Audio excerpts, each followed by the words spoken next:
Oh, my boat for yeah, it's coming. It's coming up. I booked my ticket to Mumbai on April 29th. Yeah, so yeah, I'll be coordinating all that stuff.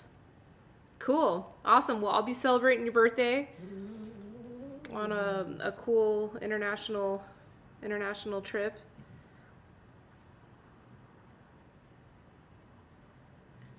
Bitcoin is awake. Bitcoin's also going to be doing some traveling. He's going to go on his first airplane ride. Yeah. We're going to Fresno, Sam. Yeah, well, he's just like, don't leave me at home alone. Like, I don't care. So, he's just going with the flow as we figure this all out. Um, yeah, he's going to Fresno. We're going for Easter. We're going to see my family. Yeah. What?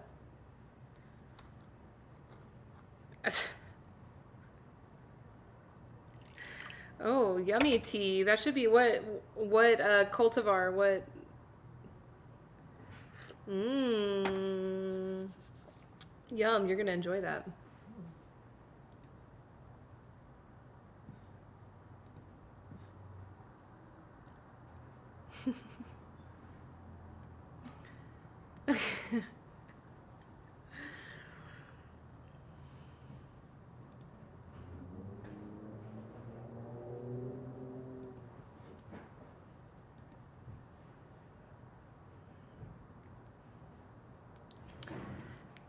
It is. It's looking very good, Jeremy.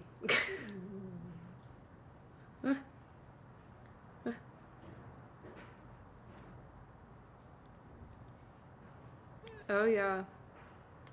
Still going.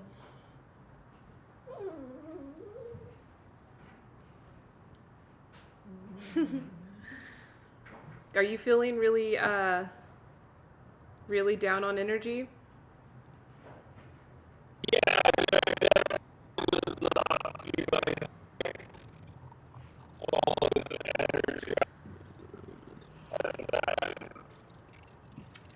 Oh dear.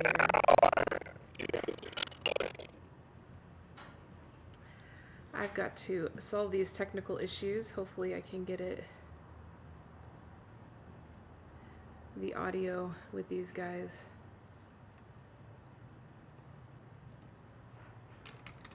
Sorry about that, guys. Welcome to the stream. Happy Thursday, everybody. Yeah, I'm fixing it. Hopefully it works now.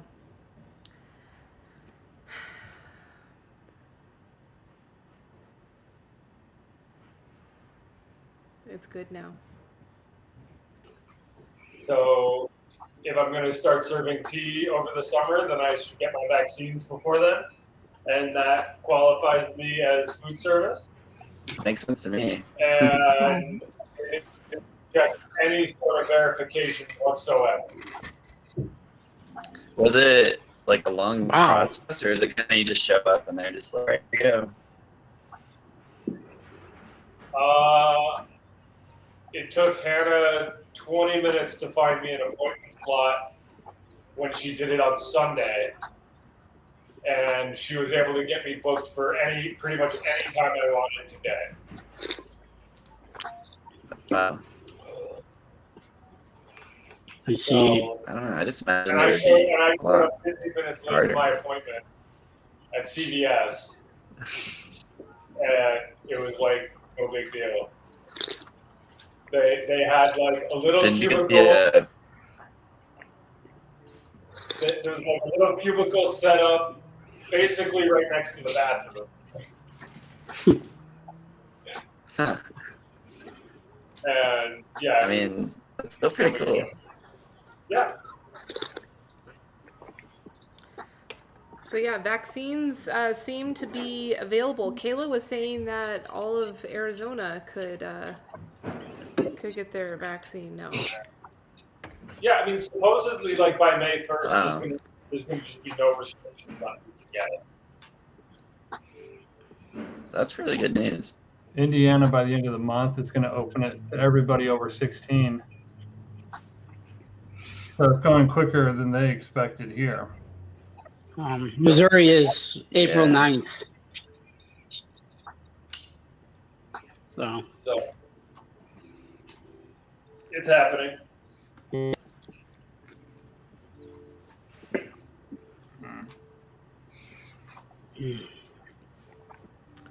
It's happening. I shouldn't be drinking this tea alone. It's too good. I know. Well, you're with us. It's a birthday party. Yeah. It's a celebration. And luckily, I have a little bit What are more. you talking about? Oh.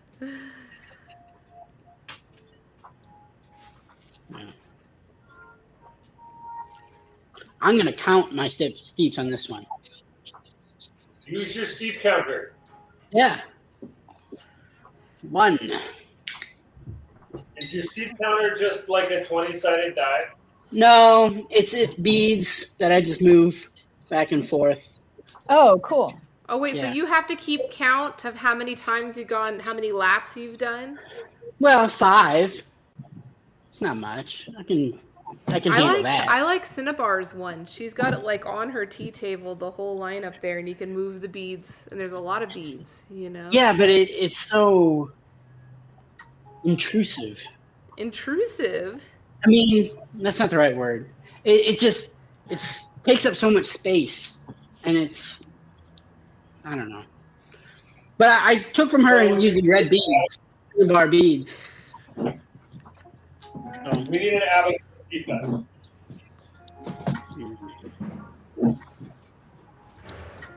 do people really call her Cinnabar?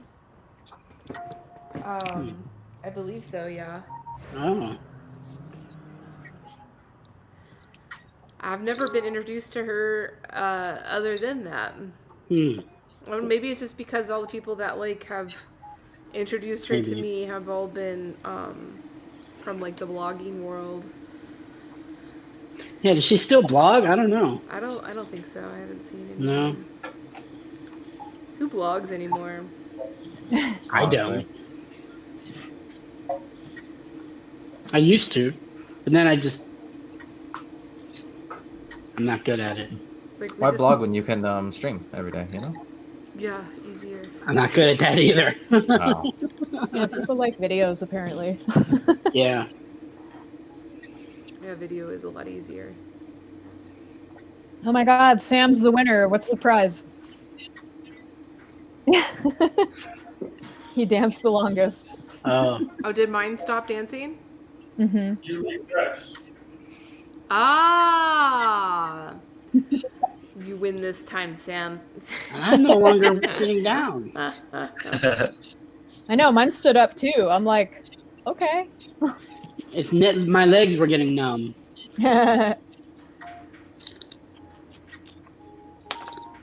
Okay.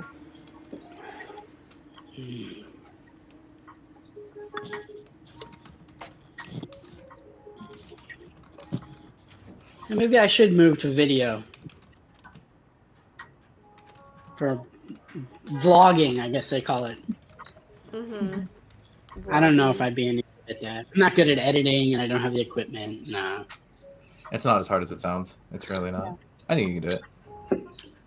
I mean, if I I think set my the hard- mind to it. The Yeah, hard yeah, part the is hard- getting started. I Yes, think. yes. The hardest part is getting started and then being consistent. Like, Yeah. And I'm sure Elise can tell you, like, being consistent is sometimes brutal, but it is the hardest part, I think.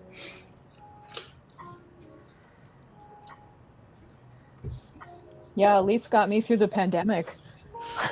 Well, everybody did. Everyone joining Elise's streams, but Are we officially through the pandemic? no. She Oh, is currently. It is currently getting me through. We're almost there, guys. We're almost there. Yeah. Yeah. Right at the end of the tunnel. 3 waves, only 3 more waves to go, you know? I'm sorry, that's a little gosh. morbid. Good gosh. Where's the...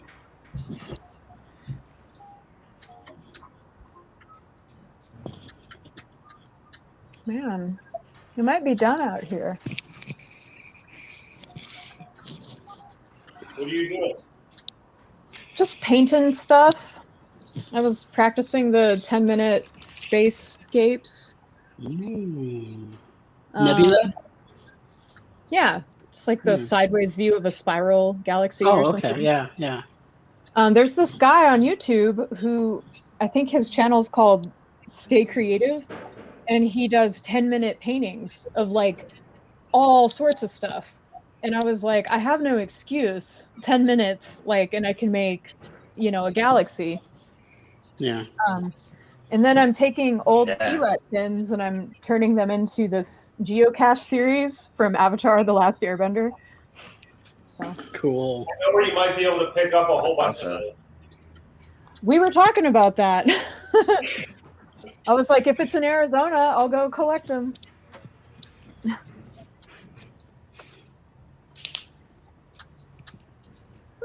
So, Elise, Yes. where do you have planned on to pick up tea? Do you have locations or types of teas or? Yeah, just everything. Everywhere where I already go, I'm going to pick Okay. up all of the samples at first and then bring them back and see what people want once the samples are here. And the pricing and all of that. Yeah, you do that before you do the big haul. Yes, exactly. Yeah, of course, right. Yeah. Hey, Kayla, Laura is cheering you on from Twitch. I was going to ask if she was coming today. Thanks, Laura. She's all, I'm going to find your geocaches with Avatar. She says she's busy running around, but you know her. Maybe she'll pop in a little later. That's her style usually. Yeah. I'm going to bake a cake for us, guys. Yay! And I found this, I don't know. I got two types of chocolate. I've got the raw chocolate, which I think I'm just going to do something with it anyway and just play with it and try to make something. But then I also got like a dark chocolate bar. I'll make something with that and some matcha. Nice. It'll be delicious. I spilled water. Oh no. On my birthday, Elise made me a matcha cake with Ryan Gosling's face on it. It was a green screen effect, but it was amazing. Yeah. what a thoughtful gift. Well, her background was like she was having a picnic with Ryan Gosling. No, I was doing several different things with Ryan Gosling, but we were baking you a cake together. We were hanging out in the kitchen, and he was sitting playfully on the kitchen counter behind me while I baked the cake. Beautiful. And then the cake had matcha. It had matcha on the top of it. I made like a green heart with the matcha on top of the cake. And that showed through the green screen. So if I put the cake up on his face, that's how his face came through the heart in the cake. I see. Yeah. That's great. Yeah, that was Hey Girl memes next level. Like, I loved it. You gotta have fun. You always gotta have fun.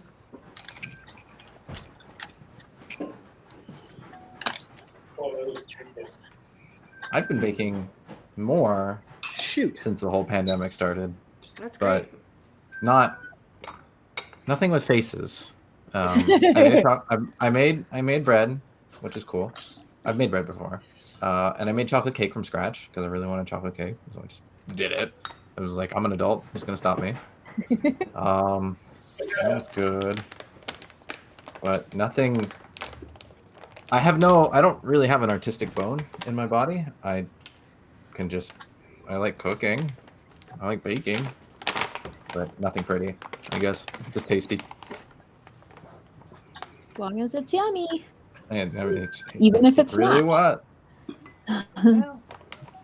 Hey, Oshan. Hi. Yay. Hello. What's up, Oshan? Hello.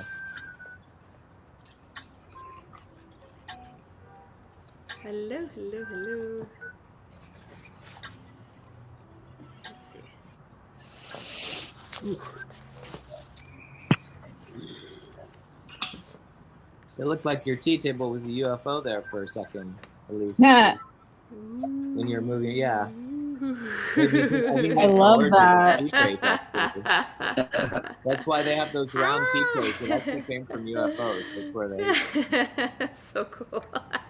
It's the origin of those round tea trays. The star people brought them. Did you see the meme, the tea-related meme I just created yesterday? I did. It was great. Oh, thanks. Thank you for making memes, Oshan. You're like responsible for, writing history for us, which is great. I love that. Memes are like the new history. Well, okay, so we were doing this a couple weeks ago where we looked up I looked up a word, mimetic. Yeah, I remember that. Mimetic. It's a study of information and culture based on an analogy with Darwinian evolution. Proponents describe mimetics as an approach to evolutionary models of culture information transfer. Mimetics describes how an idea can propagate successfully, but doesn't necessarily imply a concept is factual. I always thought it was Richard Dawkins that coined the term meme. But I think it's I related could be to wrong. this. Oh, okay. A Yeah, it meme sounds related, yeah. Darwinian evolution. Yeah. Yeah, okay. The meme is the message. Is that what you're saying? Well, I it's think the kind meme of is the friends like we made along the way. hieroglyphics, right? It's like it's like things that represent what the people's spirit, and even if it's not factual, it's still relevant and valid because it's what people like have a solidarity and I don't know, something cultural. But yeah, memes are like modern day hieroglyphics, basically. Sure. Mm,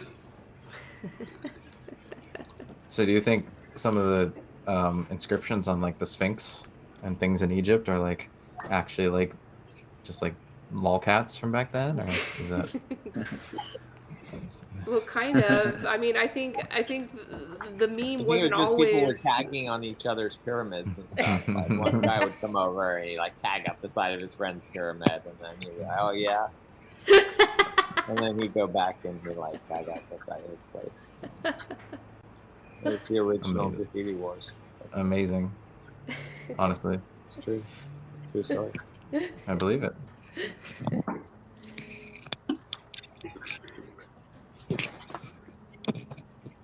I love the outfit. One, Jeremy. What's the? Oh, is it wow. for a special occasion? Are you 1 year old? No, We all are. it's Yeah. Seed Talk's 1 year birthday. Hallelujah. Amen. Congrats. Congrats to you for being here, being with us, joining the conversation and the fun. That's what the birthday cake is for. It's all of our birthdays. Mm. Oh, okay. I see the imagery you have. I really like your coat, Oshan. Your zip up. Is that the right word? I get coats and jackets and everything. I always say the wrong word. Yeah, no, wrong word. It's sukajan. Oh, thank you. I would have never had that. Yeah, it's a coat or a jacket. I think I might start selling them because every time I wear it out, like people all over the place are like, "Oh, cool jacket. Where can I get one?" So I'm like, maybe that's a good business for me to get into. Yeah. I have a small collection of them. There's like dragons or koi fish or phoenixes on them, tigers. This one's got dragons on the arms. The back is the best for this one. You can see that. Oh, yeah. Look You at see those the name? petals Oh, sweet. and scales. Wow. Wow. Very nice. Just here in my new cottage I just moved into. It's got a pond out back, so been having people over for tea by the pond, Yeah. which has been really nice. Nice. Super cool. Do you have any like turtles in it or anything? I was like really actually excited about the idea of a turtle, but then I still haven't determined Maybe one, like would it eat the goldfish? 2, would it get eaten by the raccoons? 3, would it try and escape? So I hadn't. You could get like a little alligator, like a little crocodile. Get a crocodile. It's like good for home defense too. I could get a baby crocodile. I don't know if that would be the most relaxing tea experience. No. You do not want a baby crocodile. Might be a little bit on the edge. I mean, It I would just love goes to the watch other side. turtles sunning on the rocks while drinking tea. Wouldn't that be fun? So That'd cool. be sweet. But I just don't know if it's going to be practical. I might just have to get more fish and some lotuses. When I was very young, I had a fish tank, and we got a turtle for it. I can barely hear you. Really? Oh, Yeah. okay. Can you hear me better now? No? Sorry, go ahead. Can you hear me? I Okay. can kind of hear you. Okay. When I was very young, I had a fish tank that we had a turtle in, and we used to get like goldfish feeder fish that you would like feed to the other fish. And it was always really funny to watch the turtle chase the goldfish around the tank. And then every once in a while he would catch one, and it would be like carnage. Okay. Yeah, I just don't know if the one fish I've got in there so far, Oscar, he's sizable. He's like maybe 8 inches or 10 inches long. Wow. How big a pond is it? I wonder if a small turtle would go after him. Who knows? I don't know. How big a pond is it? It's not a very big pond. Okay. It's a small pond. It's like a kid's swimming pool size pond, kind of. Yeah, okay. Little rock pond. Mhm. Where is your new cottage? It's a couple blocks from Lake Merritt, Oh, sweet. Where's that? in In Oakland. Sorry. Oakland. In California? Okay. Yeah, which is Like, in I think California. it's probably a for those who Cali don't know. person. Yeah. Oakland's What's up, like Joe? right next to San Francisco and Berkeley. Yeah. That Yeah. much I know. Okay. I just didn't know the mountain landmark. Do you have enough space that you can set up the yurt? Not quite. No. That would be You have cool. a yurt? Mm. Yeah, though he's for the Cool. festivals. Oh, right. Is anyone else on here in the Bay Area? I don't think so. No Bay Area people? I'm I'm reasonably kind of north of the Bay I'm Area. Bay Area adjacent now. Hmm? I'm near the Bay Area now, Oakland. Oh, cool. We'll come over for I'm tea just by the outside of pond. Yosemite. Anyone who comes through the bays, and please invite yourself over for tea by the pond. Sweet. I'll bring turtles. Sure, please do. Yeah. You know, maybe I could That'd be just do so that, cool. like temporary turtles. Like I could just have other people bring their turtles over or something. They can just The visit, right? temporary turtle. Bring your own turtle. Yeah, Your own turtle. Yeah, I'll make sure to mention that to people when they're coming over, just in case. BYOT. Hi, Turtles Joe. must run Happy slow, birthday. Happy birthday, everybody. Woo! I can't believe I've met with you guys That's times. That's great. funny. That's funny. I can't believe you dealt with me 50 times.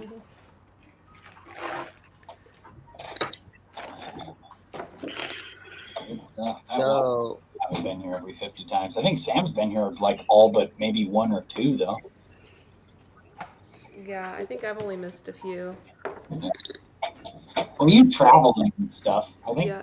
Sam, you missed some when you were moving or something. I know. maybe? I know that I've been to a hell of a lot more Monday night meetings than you have, Joe. Yeah. Yeah, most of us have. Yeah. Well, Monday's my self-care day, so it's like if I like to have like self-care plans for that day. But if I don't, then I'll try and be here. Well, you were the one that recommended for us to meet on Mondays. Well, it was either Monday or Sunday because I figured like a couple of days apart from Mm-hmm. Thursday, and Sunday is definitely not the day for me. So. Yeah, Monday's kind of been my self-care day too, but I miss tea time also. So Yeah, it's Moon Day. It's the best day for it. It really is. It's the day for that self-love and that introspection and that just taking care of yourself. it's like the one day a week that I don't have things going on in the evening. So I'm actually pretty open on Thursday, so because like tomorrow's like the start of my weekend, so it's like I don't really do anything today.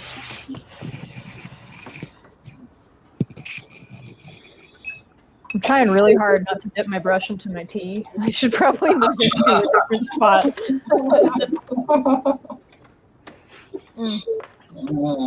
There we go.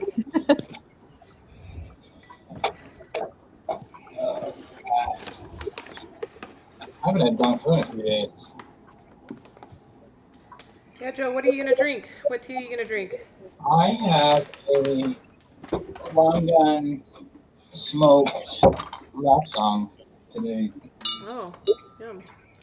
So it's a nice light smoke. It's not too heavy. It's good stuff. Mm.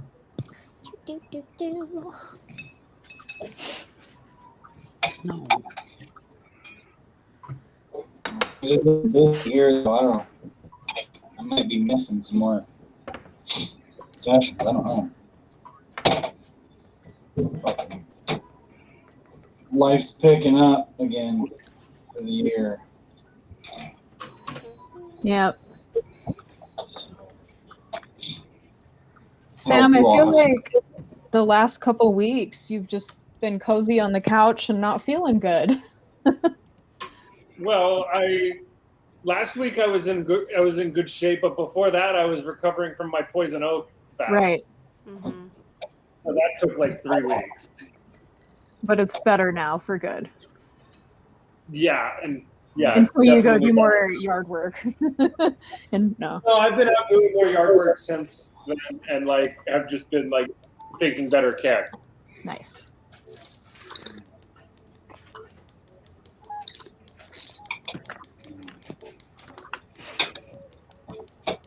And then today, yeah, I'm feeling crummy today. What kind of crummy? Just like low on energy, and then getting the COVID vaccine didn't help. Oh yeah, any sort of vaccine will knock you on your ass for a day or 3. Yeah, I'm sure I'll be fine tomorrow. Good deal.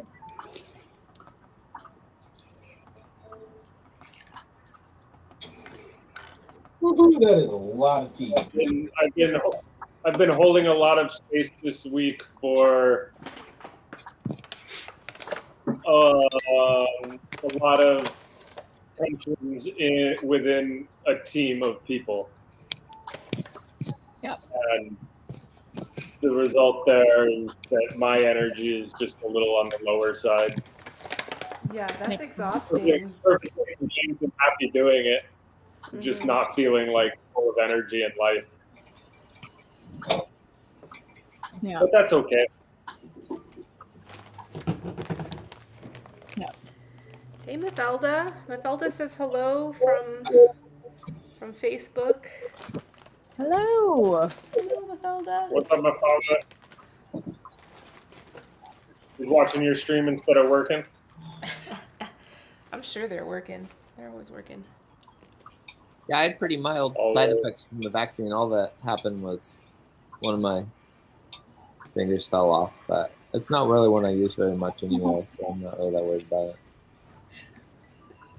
That and inexplicably, I want to buy Microsoft products now, but otherwise, Yeah, I mean, I've already created 3 Discord servers this afternoon.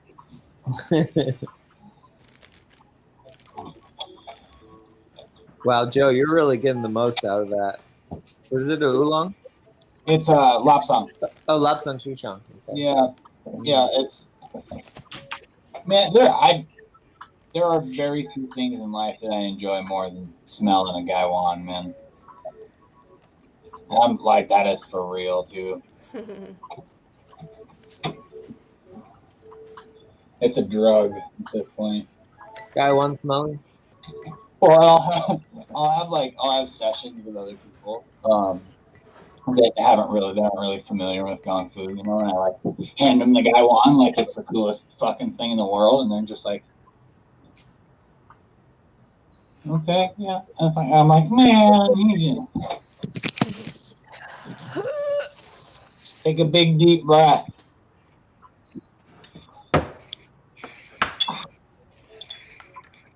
Like I said, I also haven't had Gong Fu in a couple of days. So Who's Kitsu? that is John. Kitsu is my brother-in-law John, who did a lot of the artwork for this space, but it looks like his webcam's not working. Yeah. That's not rare. Or it's just still covered up. He kind of just, a lot of times he just pops in, doesn't say anything, and just So I just came in to see how the tea tables look. yeah, he's just checking on the furniture. I think he's been working on some new artwork for us. Oh, nice. Ouch. Right. Somebody else Okay. drinking at the party. Oh, hi, John. Here you go. Ah! We get your audio. Oh, we hear you. Apparently there's a mute function built into my headphones. I barely hear you. I was Apparently. like, hey, how's it going? And everyone's like, he just comes in and doesn't say anything. I'm Who's like, here? but I am saying things. Oh. Oh. You want to take the tape off of your webcam? I'd have to locate the webcam. Huh? Oh. There is a diminutive one that has gone through this office at some point, so she's knocked over many things, so I'd have to... As children tend to do. Yes. Between her and the dog, it made it quite interesting.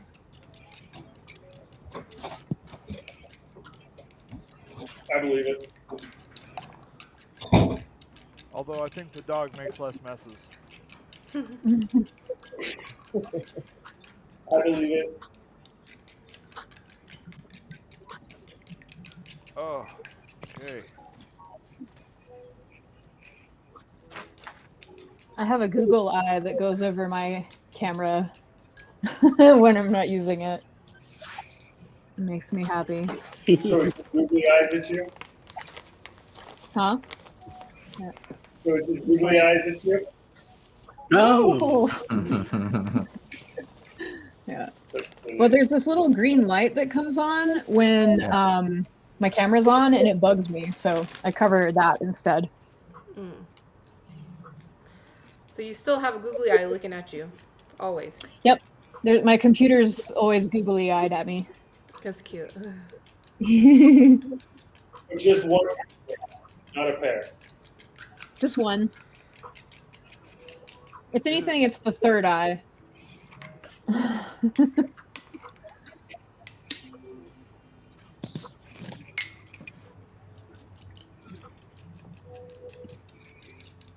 Yeah, I think this chocolate cake made from raw cacao paste is gonna work. I think it's Sounds gonna so work. good. You know, when I got this cacao paste for the cacao ceremony, I had a bunch left over, and I'm like, okay, I can use it to bake with. And I looked up recipes online, and there's nothing. The only few recipes I could find were like all like raw food. You know, so I was wondering maybe it doesn't work, but we'll have to see after this cake comes out.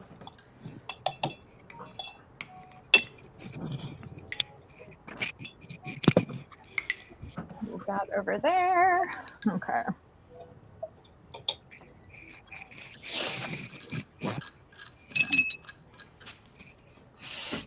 So it snowed here 2 days ago. Wow. And I was not expecting that. Hello there. It's not even snowing here. Hi, Adam. Hi, how are you? What's up, man? How's everybody doing? Awesome. Super good. It's our birthday. Happy birthday. That's awesome. And we've been meeting every Thursday for a year now under the event name Tea Talks. Okay, I've seen some of the YouTube videos then. Oh, sweet.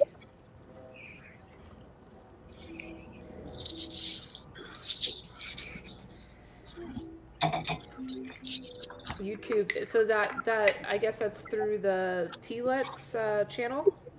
Yeah, Sweet. I was searching for Topia stuff and came across some of those things on her channel. Oh, nice. That's the goal right there. Yeah, Elise, you probably have the most. You're probably one of the leaders in Topia content on YouTube right now. Oh yeah. Hours. Yeah. Hours of Jeremy's beard. That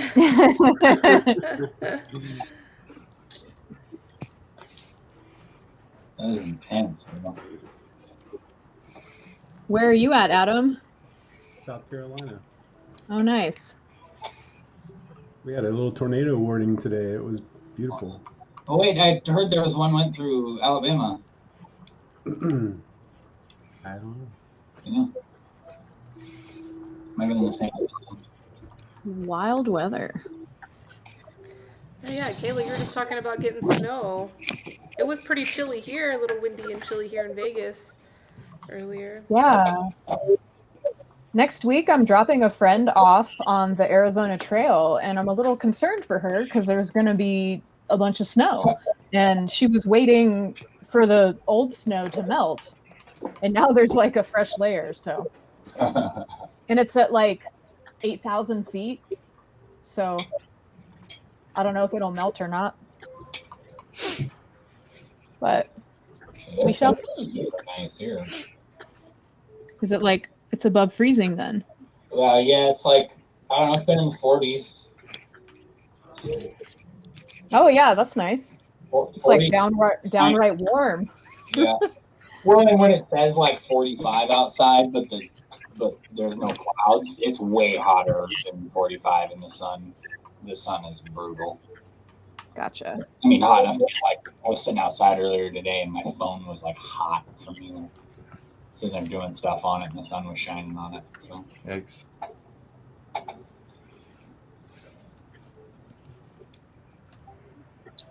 Yeah, we'll probably get a little bit more snow once more or something like that. It'll be.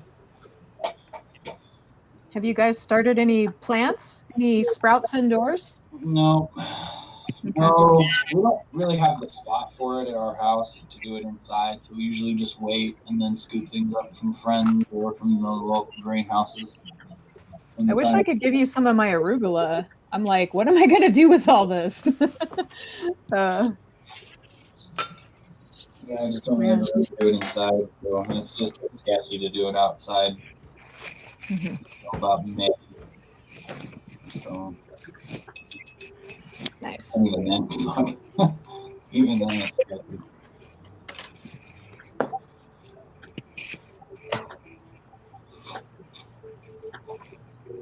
Daniel, how's the alley plot with all the snow on it? Oh, I actually took a picture. I forgot to send it. Hold on, let me look. Apparently he's in Canada and they piled all the street snow onto this like community garden plot. Yeah, so there's an alley between my place and the cafe. And there's a communal garden that we like to, do garden things there. And they decided when they did their one pass in between the alley, because the piles will go between the alleys, they decided they were just going to dump it all on the where our plot is, and it was 12 feet. It's down to 4 feet, so we're making progress. But it's full of gravel 12? and yeah, it's just Canada. What? Yes, 12. But like Yes. since Tuesday or No, not prior? no, no, no, Okay. no, no, I was no, like, no, wow. no. But it's down to 4 feet. But there's a lot of gross stuff there, so I think we're due for some rain this week, so that should help. But we're working on it. Still can't plan anything, but we're working on it. So Nice. Yeah, we got a little while left here, man. Here's my chocolate cake. Is that easy baked chocolate? It's gonna go in the easy bake. Yep. Isn't that so cool looking? I made it from the raw cacao paste. That's super cute. Does it have nibs in there too? No nibs, but I think I'm gonna make like a matcha icing, and then I'm gonna like flake the chocolate bar on top of that. that sounds Okay. really good. Chocolate and matcha together. How's that? Yeah, chocolate and matcha. Duh. Yeah, real chocolate, cacao and matcha. This is not even chocolate. This is cacao. Yeah, the batter looks pretty good. Batter came out pretty good looking. And I just eyeballed all of it, Just Very cool. We'll see how it comes out. And Bitcoin cannot eat it. This is something that Bitcoin absolutely cannot have. He's all, I'm gonna try, but That dog. I'm like, so this is how long the pandemic has been going on. It is at this real awkward stage. It like sticks out of my hats and like, yeah. Same with me. It's awesome. My hair has never been longer than this. My entire life. Really? Down to my. You're almost to man bun length, Eric. Oh, I'm never gonna have a man bun. Nope. I'm politically against man buns. Politically? Tell me more I don't about know. that. I don't know. What? Let's unpack that. What's up? No, I'm just kidding. I used to have a blog about man buns. So Did you? Yeah. Wow. For or against, or just general commentary? Like what? Well, it started on Facebook as Mondays, like MUN for man bun, combined into one word. And I used to take random images of men with man buns and write like satirical commentary about it. People loved it. I bet. Yeah. Is it still up, or did you take it down? Only in my Facebook memories, and the blog itself is not up. But I was legit like interviewing my friends that had man buns and like taking professional photos of them and writing about the interview. It was very silly. Sounds fun. It sounds I serious. can think of few things. You can what? I can think of few things that people love, hate, and mock more than man buns. Right. Yeah, it's Like a pretty treating real. them just everybody. Well, there's Walmart shoppers. Nobody ever complains about people that decorate their beards, though. No one ever complains about that. Beards are pretty safe. Like, I'm pretty sure most people like beards. Hey, where's the disco ball? I'm not allowed to cut my. Yeah, I can't. I have to make myself bigger again. That's funny. Where's the disco ball? We can arrange. Oh, there we go. There we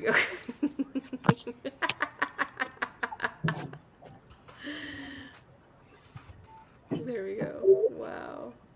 Disco ball needs to like remain still and spinning. There we go. All right, there we go.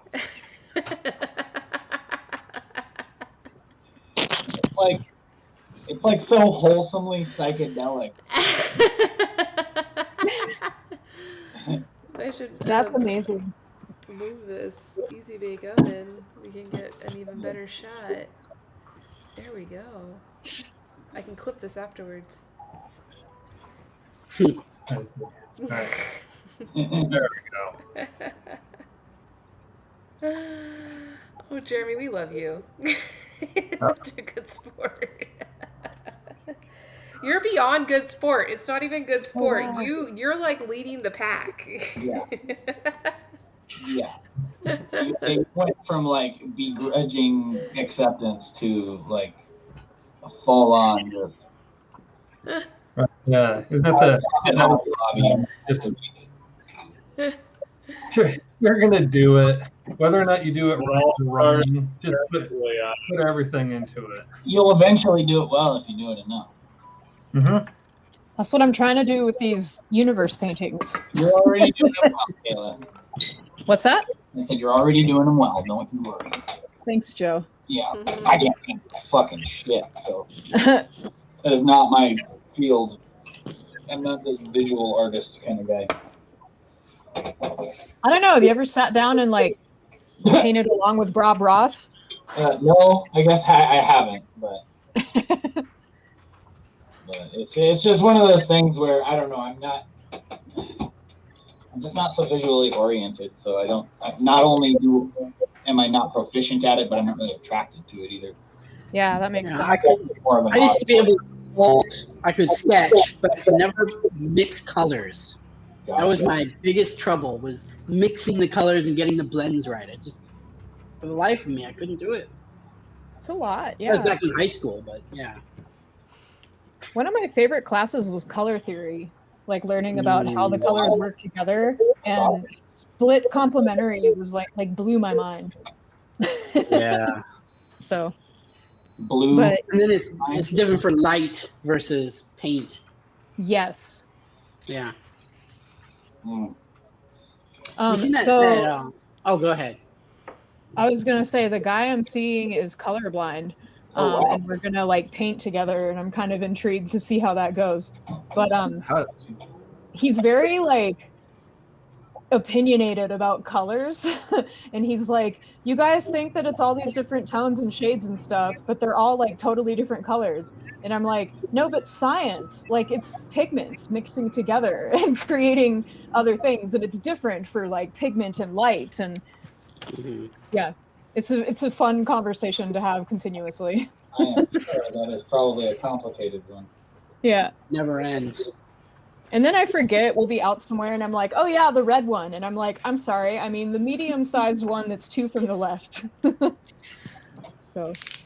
Yeah. But. Yeah.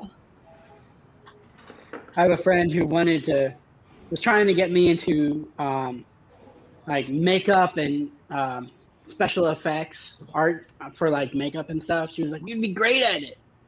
And I'm like, I can't blend colors. And I had to show her that I didn't show her like in person. I showed her like some of my old art. Yeah. And she's like, oh yeah. It's terrible, I'm telling you. She wouldn't take my word for it. The whole painting is brown. The whole canvas is all just one big brown color. It's like I thought I was mixing the colors together. They were just opposites, so they made brown. Better off acting like you can do it and then showing her that and her being like, you know, look how beautiful it is. It's awesome, right? She's like, yeah. Is that Vicky? Is that Vicky you're talking about? Yeah. Cool. Dude, Yeah. she's awesome. She's award-winning makeup artist. Yeah, she has won awards. Yeah. Yeah. The prosthetics. She specializes in prosthetics.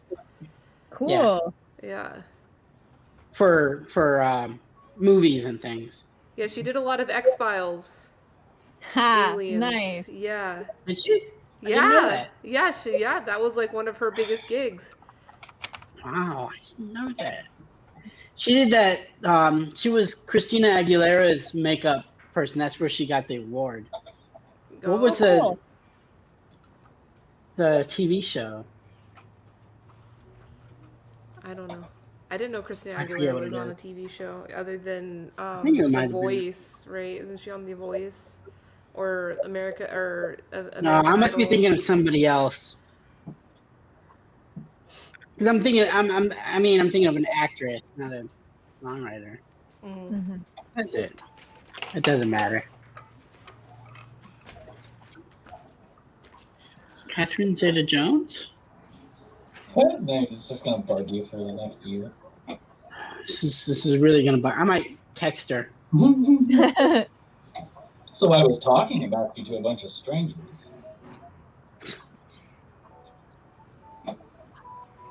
That's definitely a way to start a conversation. So, Yeah. by the way, this bunch of strangers you don't know was talking about you behind your back, and we had questions. We needed to know the details.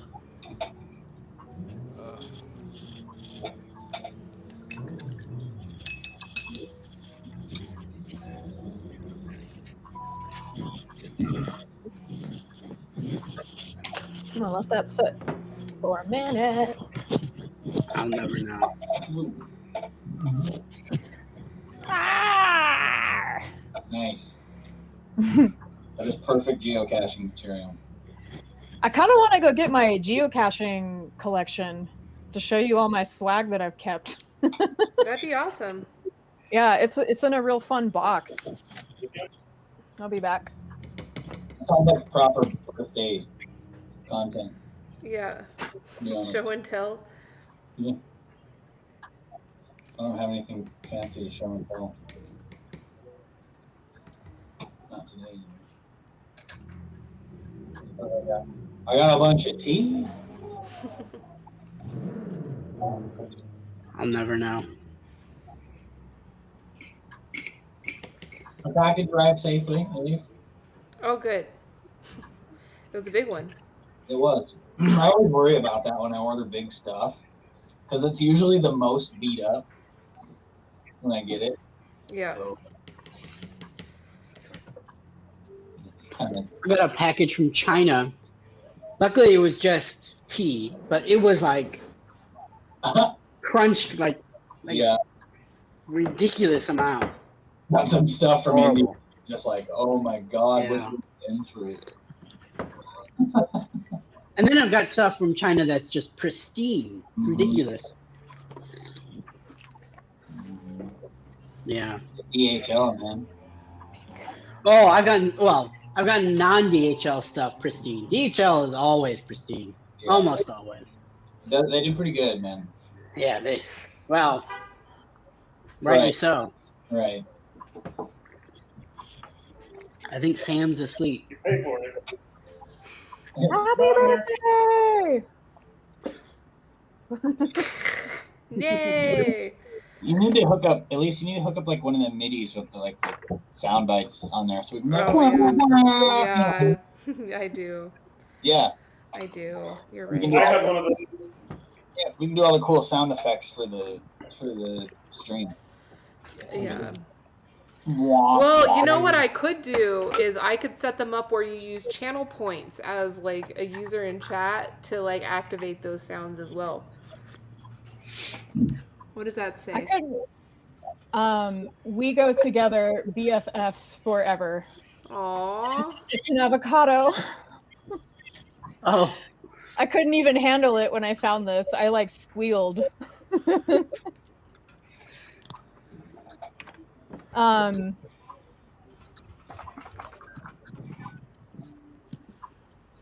Okay. Here goes some lollipops. Edible as fuck. I know, I want to eat it, but it's not edible. Yeah, that rainbow looks like a marshmallow. I love things that look like that. Yeah. I just got a bunch of little bunnies, and they're not erasers, but they look like that, you know? Oh yeah. Are you That, on like, Reddit now? Am I what? Are you on Reddit? No, not really. Okay, because they have a subreddit called Forbidden Snacks, Oh no, I'm and it's familiar. like That's it's great. like all sorts of stuff that like straight up looks like food, but is definitely not food. So Like forbidden tuna, Oh no. What is it? a landmine. Oh. I think I saw one. It was like forbidden creme brulee, and it was like a little like a metal ramekin of like molten lava or something like that. But it looked like a sweet dessert. Like a cakey. fancy heart. My cat is doing. I'm What are a you doing? sucker for the two-sided sequin. Like, I love the way that feels. yeah, That's the I'll, best part. run away mid-sentence to go to the sequins. And I found slap bracelet. Ooh. So it's sequin. What? I know. You're Dude, I ready for haven't the seen those in rave. so long. Oh, they're mermaid slap bracelets? Yeah. That's intense. Yeah, and then I have one for each wrist, and it kind of feels like Wonder Woman bracers. Yeah, those are like gauntlet type. Yeah, those are sick. And then I'm collecting beads as I find them, and I'm gonna make something out of them eventually. There's like a little Buddha head. Ooh, I want a Gaiwan bead. Cool. Yeah. Cool. Oh, bro, that's so cute. Dude, This little lotus. if you find one, let me know where you get it because I want one too. A Buddha bead? No, a Gaiwan bead. A guy Oh, wants It could be three beads. It could be three beads. The barrel, the saucer, and the lid. And then the saucer, dude. I I would wear that every fucking day. That would be awesome. Tea nerds. Yeah, straight up. People be like, "What is that?" And that's how you get them. Right there. That's just it's a great way to introduce people. What is that? Well, sit down. Let me show you. Let me show you. So let me start out 5,000 years ago and I change know. I can't just tell you what it is. You need to see what it is. You need to experience this for yourself. I'm getting into that whole that's kind of my priority this year is to do like educational content, maybe some workshops and stuff. And just I was talking to my buddy about it, and it's just like such a daunting task to some extent, you know, to get people to like it's not so hard once people understand what tea is, but to get them to wrap their head around the concept in the first place is like, you know what I mean? It's like dealing with a bunch of I don't know. And it's very low success rate. Yeah, it's like I was. But every once in a while, you get that golden gem that's like, and it clicks in their head, and they're like, "Oh, that's awesome." Yeah. This may be one out of one of my. I was sitting with one of my clients yesterday, and one of my multiple clients, and he basically like. eyes? Kayla, what's that? It was a bag of googly eyes. Don't let Jeremy. These are things. Wait, Oh. hey, These are things I have to give into geocaching. everybody should have a bag of googly eyes Everybody should have a bag of Google eyes. all the time. Yes. It's like I keep this in my wallet. You need the colored ones. Oh, does it have the little like eyelid on it? No. No. Wait, No, but I do have those. wait. I do have the eyelid ones. Oh my All right. goodness. I have lots of dinosaurs and like a steampunk compass. Oh, that's cool. Is that Yeah. a functional compass? Or is it just decoration? Let's see. Nope.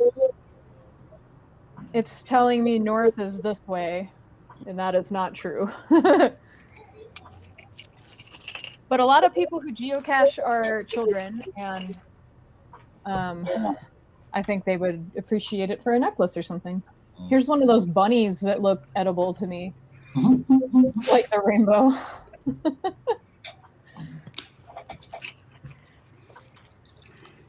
Oh, here's something cute. Oh wow. Oh yeah. Looks Hey like there. That got it.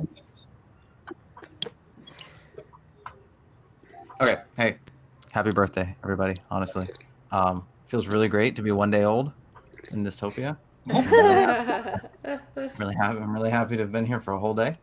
I'm gonna go, but again, Cheers. happy birthday. Cheers. Thank you. Thanks Bye, for coming to our everybody. party. Come and Thanks for, bye. thanks for inviting me, Kayla. Yeah, thanks for coming. Hopefully see you again. You were fun. Yeah. I know. All right, I'll see you next everybody. week. Bye bye. See ya. Bye-bye. How do I? Thanks. Wow. Oh my God, he did the polite Make sure you thing. walk away. Yeah. Good. Oh, he knows.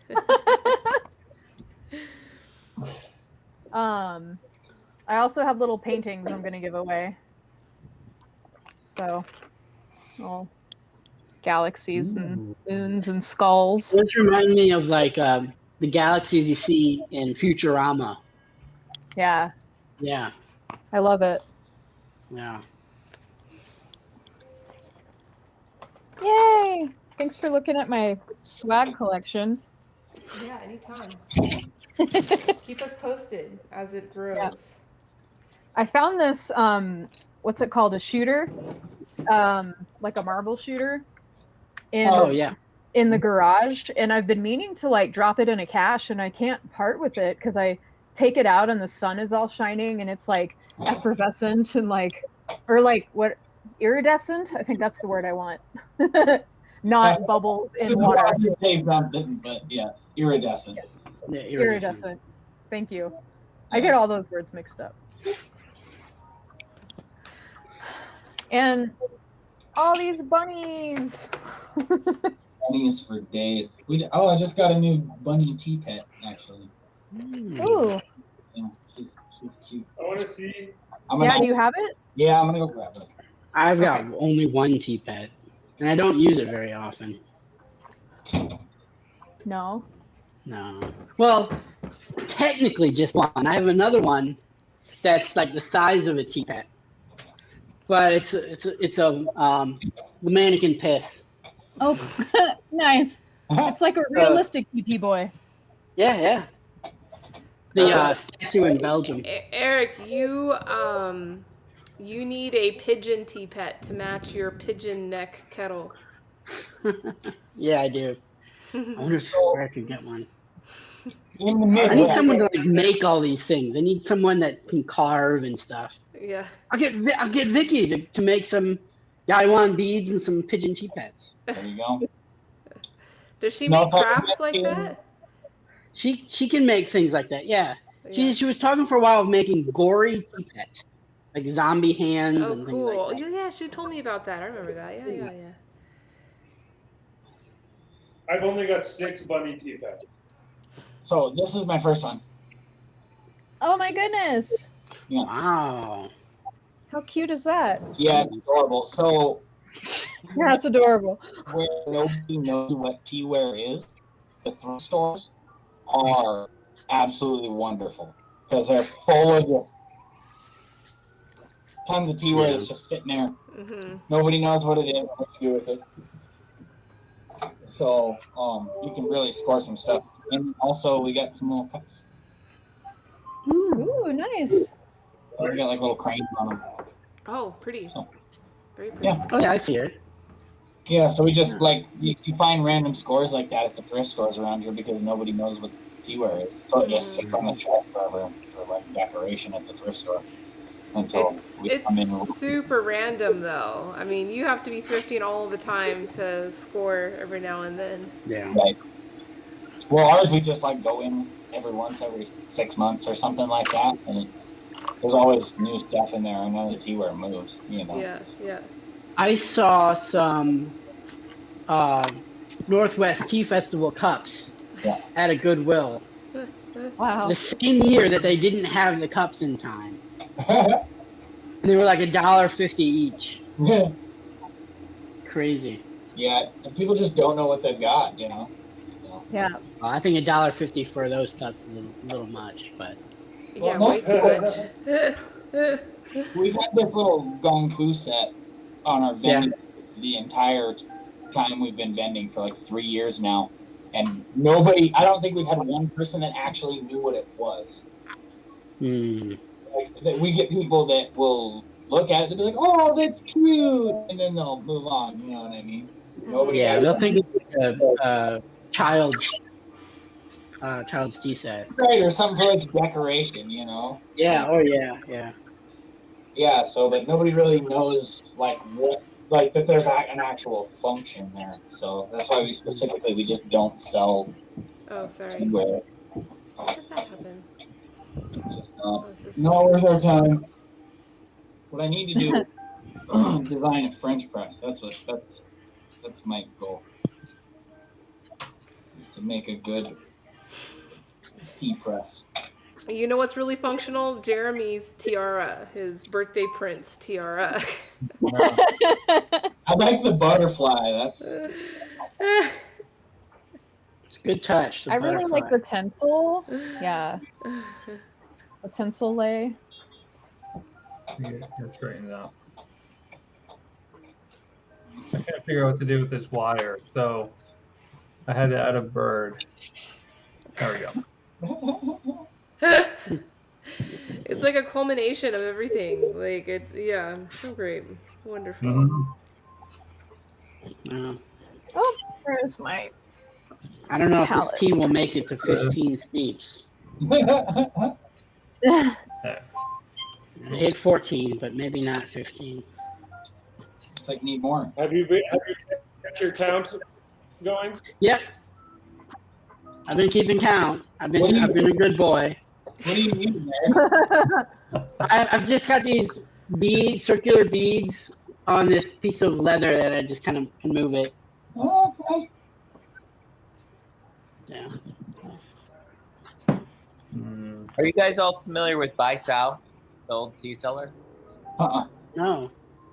He's one of my favorite tea people in history. I feel a strong resonance with him, like he's a spirit guide or something in mine.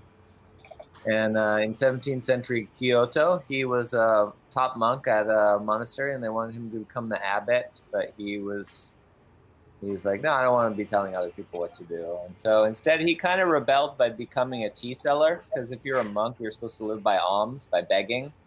And he's like, this is silly. All these monks spend all their time cozying up to rich people so they can beg money off of them. This is silly. Why don't I just sell tea? And he also thought that selling tea was the best way for him to transmit Zen. And so he opened a tea shop in Kyoto called The Tea Shop That Leads Straight to Enlightenment. And he would also travel around with this pole over his shoulder, with baskets on either side that had his whole tea set up. And he would set up like next to a place of natural beauty, a waterfall, or under the cherry blossoms.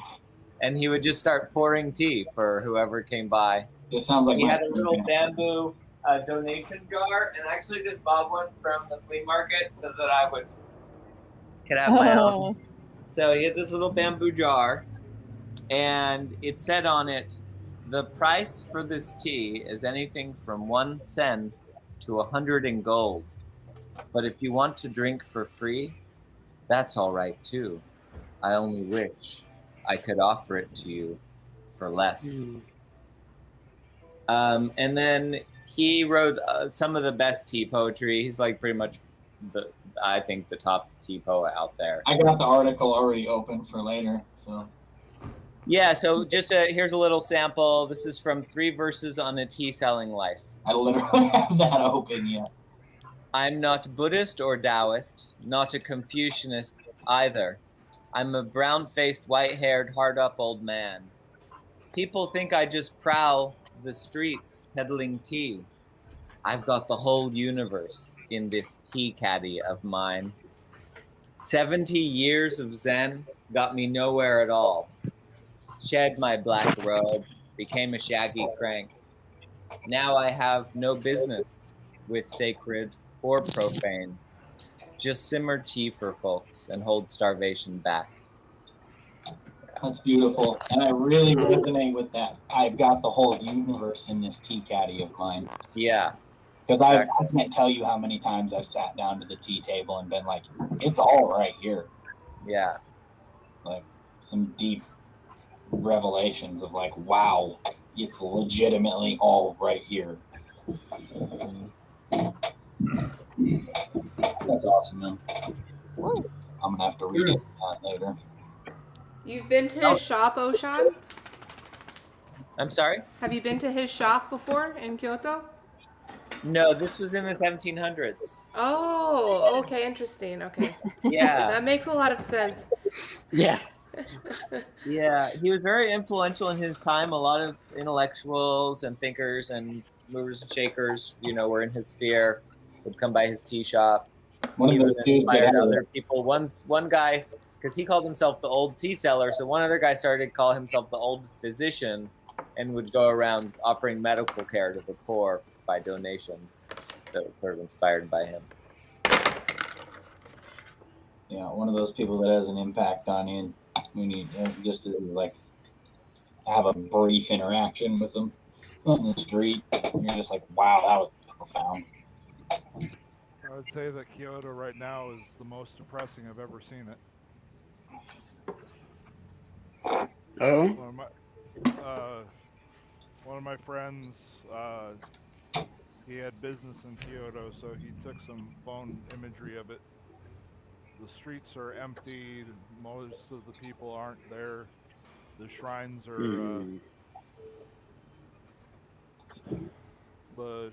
are absolutely abandoned almost as far as people go. Sad. Yeah. He went to the Thousand Torii Gates.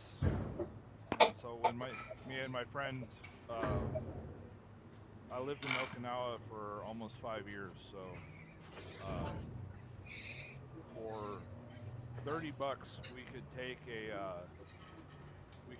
a ferry from Okinawa up to Osaka, and then from there we take a cab and go all over Japan, as long as we had a couple of days of leave.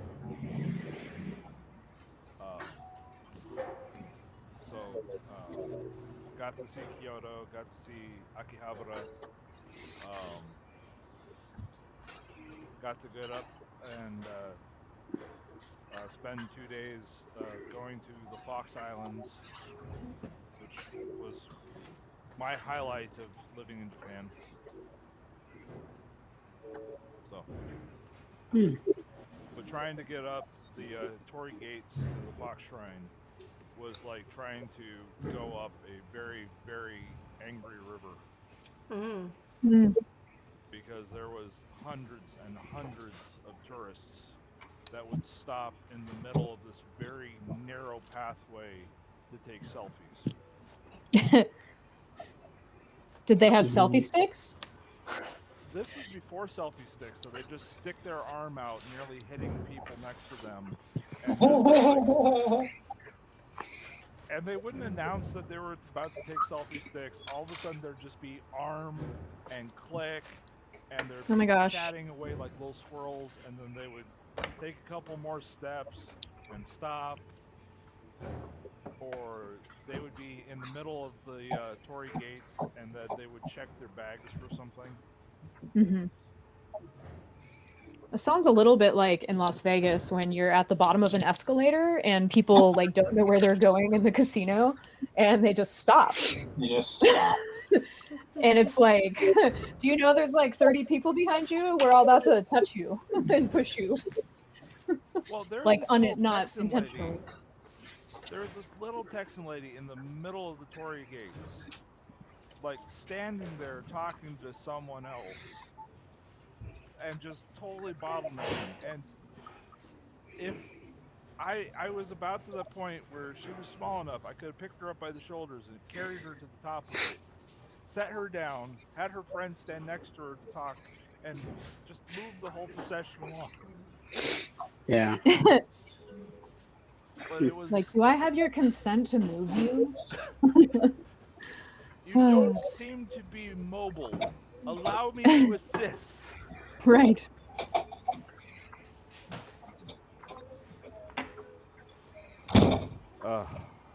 But no.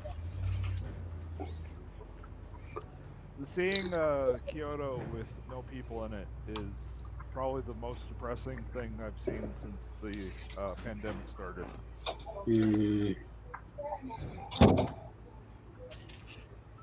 Because most of those people that live around there are absolutely reliant on the tourist industry. So for a year plus, they haven't had anyone to visit their shops. They haven't had anyone to... And so my friend was going around and talking to some of them. And not one of them said that this was good. That this was something they wanted. They wanted the tourists back. They wanted the people. They wanted the liveliness to return. Some of them were like, well, yeah, it was cool for about a week. You know, you could walk down the street without being bumped into, and everything was still and quiet, and you could see the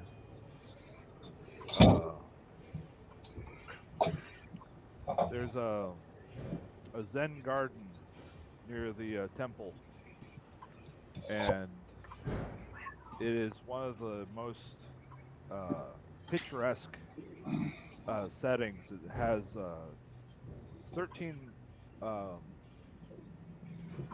it has 13 bridges over constantly running water, and so there's points all through it where people can stop and meditate and have peace and serenity.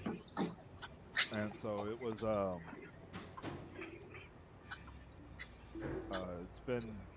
it's been maintained and enjoyed since the Meiji period. And so the people that were in charge of its maintenance when everyone was gone was like, "Oh, good, we're gonna fix the bridges, and we're gonna do this, and we're gonna do this, and we're running out of things to do." So they're like, if we did all this repair work, it'd be nice if we had people to show it.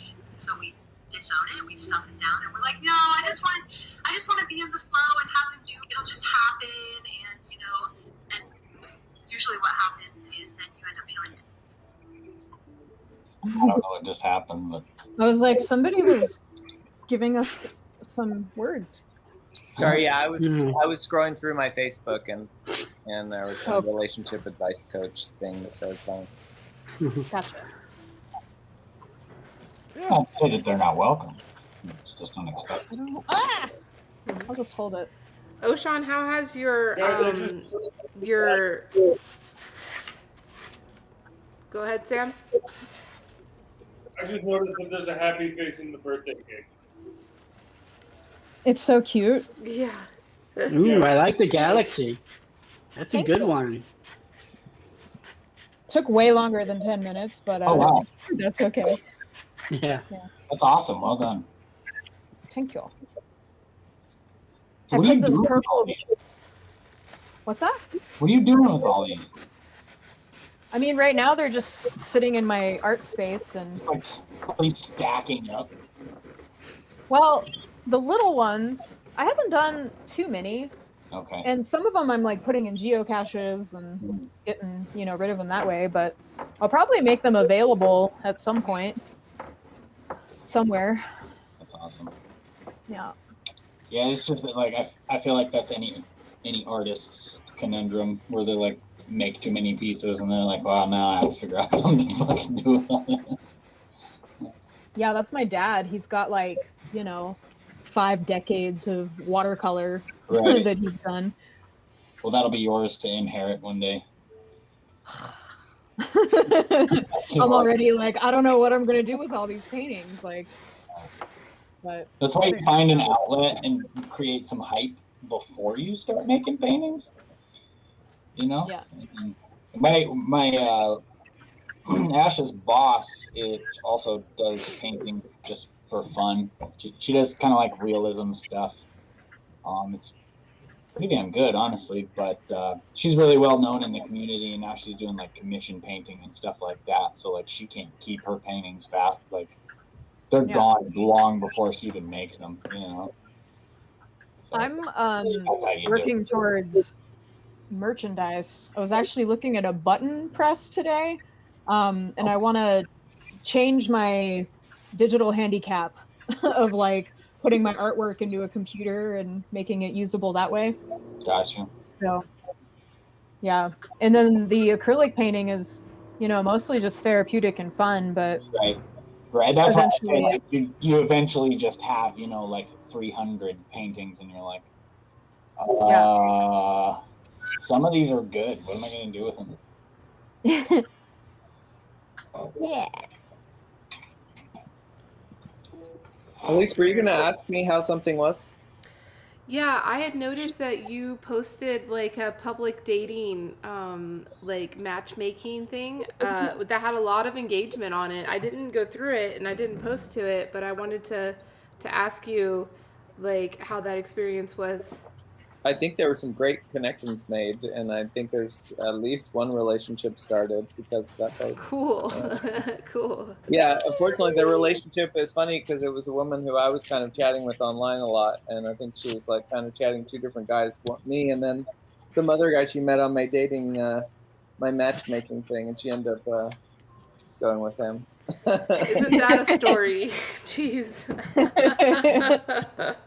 She's cool. She's a Bittersweet. Hollywood movie actress. She's been in all these movies, like including Harold and Kumar, Escaped from Guantanamo is the only one I've seen. She's been in all these movies and TV shows, and Cool. she was calling me like every other night, like late at night, and chatting for me for long periods of time. But I'm happy to have facilitated a good connection for them. Yeah. It's really, I've been really just doing some matchmaking in my personal life too, just with people I think would be good matches, and it's been going good. I really enjoy that. It's very satisfying to bring that to other people. So bring that That's joy. very sweet. But yeah, I've been dating a lot, doing online dating. So I've never had luck with online dating. I've It's never had luck hard. with dating, period. So, yeah, online dating's difficult nowadays. Especially, yeah. it's like most of them are like hackers and bots, and then the other half, at least this is Tinder, half of it's hackers and bots, the other half is women trying, this is from the men's perspective, women trying to sell porn and prostitution. That's like Tinder these days. So you have to sort through like 95% of it fits within those categories. Wow. And you get like 5%, and then like a lot of those, like they're not really interested in dating, they're just bored and they just installed this app to fuck with people, and then you've got the others, they're like just looking for like some kind of a pen pal or someone they can chat with online. So then you get like a tiny sliver of people who are actually like looking for dating, and then most of those it's just not a good fit for, and then it's just such impossible odds to overcome. So let me open up some discussion here because I'm curious about this. I've thought about this before, and especially when my friends come to me and we have this discussion about just dating in general. Obviously, that's out of my realm. I'm pretty much married at this point. But what are some ways that you can meet people other than online dating? During COVID or in normal Just kind of in general, because as things open back up and we will have. Apparently, supermarkets have always been popular places to Grocery meet stores. Really? Yeah. It's a thing. It's like, oh, I like nice cabbage you got there or something. I see you squeezing those avocados. Is that one right? Yeah. Oh, I like that gluten-free pate as well. Because I feel like the number one place, at least in my experience, and for maybe my geographical region, the best place to meet someone is usually work. It's usually somebody you work with, especially in like the service industry or something like that. That's where we met. That's where many of my other friends have met. Well, I mean, at teahouse for 3.5 years, I definitely met a lot of people that way. Right, and if you don't, you meet a lot of people that way, and you also get really close to a lot of people that way. So it's a good way to get some of that like figuring each other out done. You know what I'm saying? I used to have teadating.com. I don't know why I let that go. Dating? Dating, yeah. Oh wow! I just want to go make a profile just to like check it out. I'm going. Eric, yeah, man, that's perfect for you, huh? But yeah, I'm just curious maybe what some other options even are, because like the bar, it seems like the fucking worst place in the world. I don't know about like the majority of people, outdoor but places like parks and stuff. yeah, like frisbee golf or rock climbing. Especially if you're like a dog person, it seems like dog walking is a great way to meet people. Okay. I'm not a big dog person, but you gotta have that like somebody in the equation has to be forward enough to cross that little bridge and be like, hey, what's up? Yeah, I was actually just gonna rent some cute little dog just to take to the park with me so I could meet. You can borrow Bitcoin sometime. That's like 100% success rate with Bitcoin. Okay, cool. You should rent. He's Dog very people. cute. I will say that. He'll get attention, that's for sure. Yeah. Yes, you know, at work you don't that awkward like stranger kind of like, hey, what's up sort of thing doesn't happen because you eventually get to know each other well enough to where you're like, hey, we'll go hang out sometime, you know, and you already know each other. But in those like supermarket, frisbee golf park, bar experience, I mean, you're really just kind of like casting out and see what happens, you know. I feel like that's difficult. Like work, like weekly classes and stuff. Maybe not so there much you like go. yoga, but like a painting class, or That's a good one. you know, like That's- maybe you go to something and talk about tea or philosophy, and that's like a group that you're a part of. Yeah, any sort of workshop learning experience, because then you know you have similar interests somewhere too. And it's Yeah. consistent. If you go to one that's like, you know, weekly, then like with the work thing, you Yeah. get to know each other over time. Yeah, any sort of like you know, you like meditation or yoga or Here he comes. parties Quiet, are here he comes. Hi, Tef. I'm like, Oh, how cute. Tef. Party hat. Hello, everyone. Hello. Steph, we're just talking about dating strategies, where to go for dating, alternatives to online dating. Just apparently, people who meet through online dating get married faster, and their marriages last for longer than those who meet in real life. Because you're more likely to find someone that you match with. If you're just going through whoever your coworker is, that's just whoever happens to be standing around. That's not indicative of your real alignment or So anything. you've already filtered through a bunch of stuff just based on the matchmaking, like part of the technology. Yeah. So what is the question I'm supposed to answer? I mean, you weren't supposed to answer nothing. No, You're supposed to sit there and look pretty with your birthday hat. I got Well, I was, Literally go to I meet was people, told it Tef. was a 1 year thing. It is. Like it's an anniversary, so I was like, I better suit up somehow. Look, And still be look, lazy. yeah, look at Jeremy, man. He. Anyone talk to Laura? Is she coming? Yeah, but Laura is like beyond compare. Is Jeremy you? She's always like 2-3 hours late. So Yeah, she was messaging through Twitch. She was watching at the beginning, and she said she was running some errands. I think she just started her spring break, so she's getting ready to go enjoy some time off.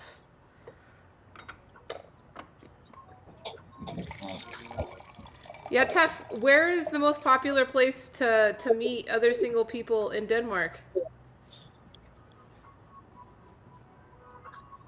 That was a very good question. I mean, it's a good question for here too. So Well, the first place will be school.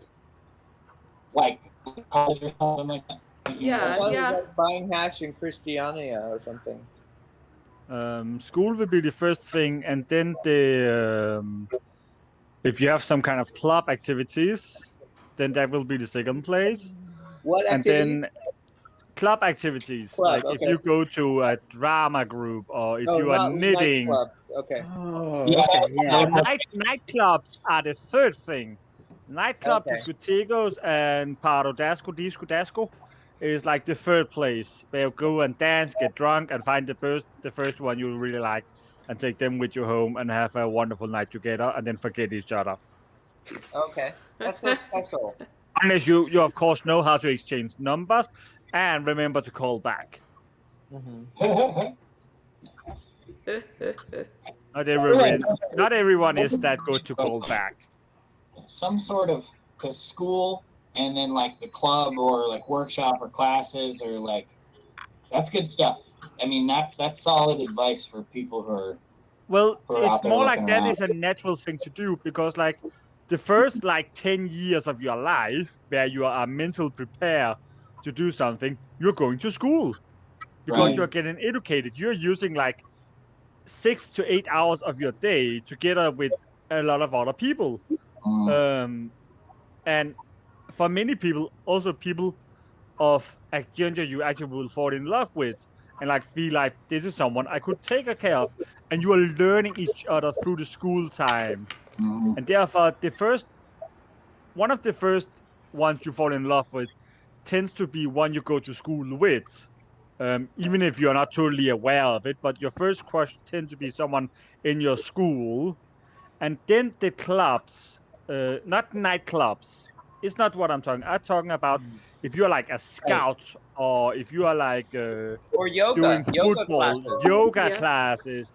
Yeah, those are also good. The advantage of Yoga yoga classes classes. is you can see what they look like in downward dog. Yeah. And football, you can bang into them. Oh, that's it. That's it. Good night. That's fucking no. Like so, like you can have a connection with them through something that's funny and a common interest. And then when you get older and is allowed to drink and I can get drunk and forget people again, you go to nightclubs and start hooking up with people that's just pretty and know how to dance and know how to be socializing in a big group. That's a better way to find friends. I feel like going to the bar is a good way to find like a social buddy. You know. Yeah, that's also good, but like it's also a way to find someone to love for the rest of your life. It's just like the chances are way lower. Plus, the people that are frequenting bars are probably not like the best. You know, the most superlative. I don't know how to start conversations with strangers in bars. I actually feel more alienated than in other settings. It seems like. It is well, to be honest, if you're weird enough, you go and ask what color of their toothbrush is. Ask them what? What color is your toothbrush? Toothbrush. Oh, okay. What color is your toothbrush? I'm gonna try that. I'm asking you, what color is your toothbrush? Oh, sorry. I don't even remember at this point. How can you not remember what the color of your toothbrush is? You're using it every day. I just bought like some new toothbrushes recently, and so I don't. Okay, I don't what know. color was your last toothbrush before then that? Good point. That gives you something to think about. Either they get grossed out and they're never gonna be a fit for you, or they are gonna be like, this is weird, but also interesting because it's a mysterious, because no one is ever gonna do that. Okay.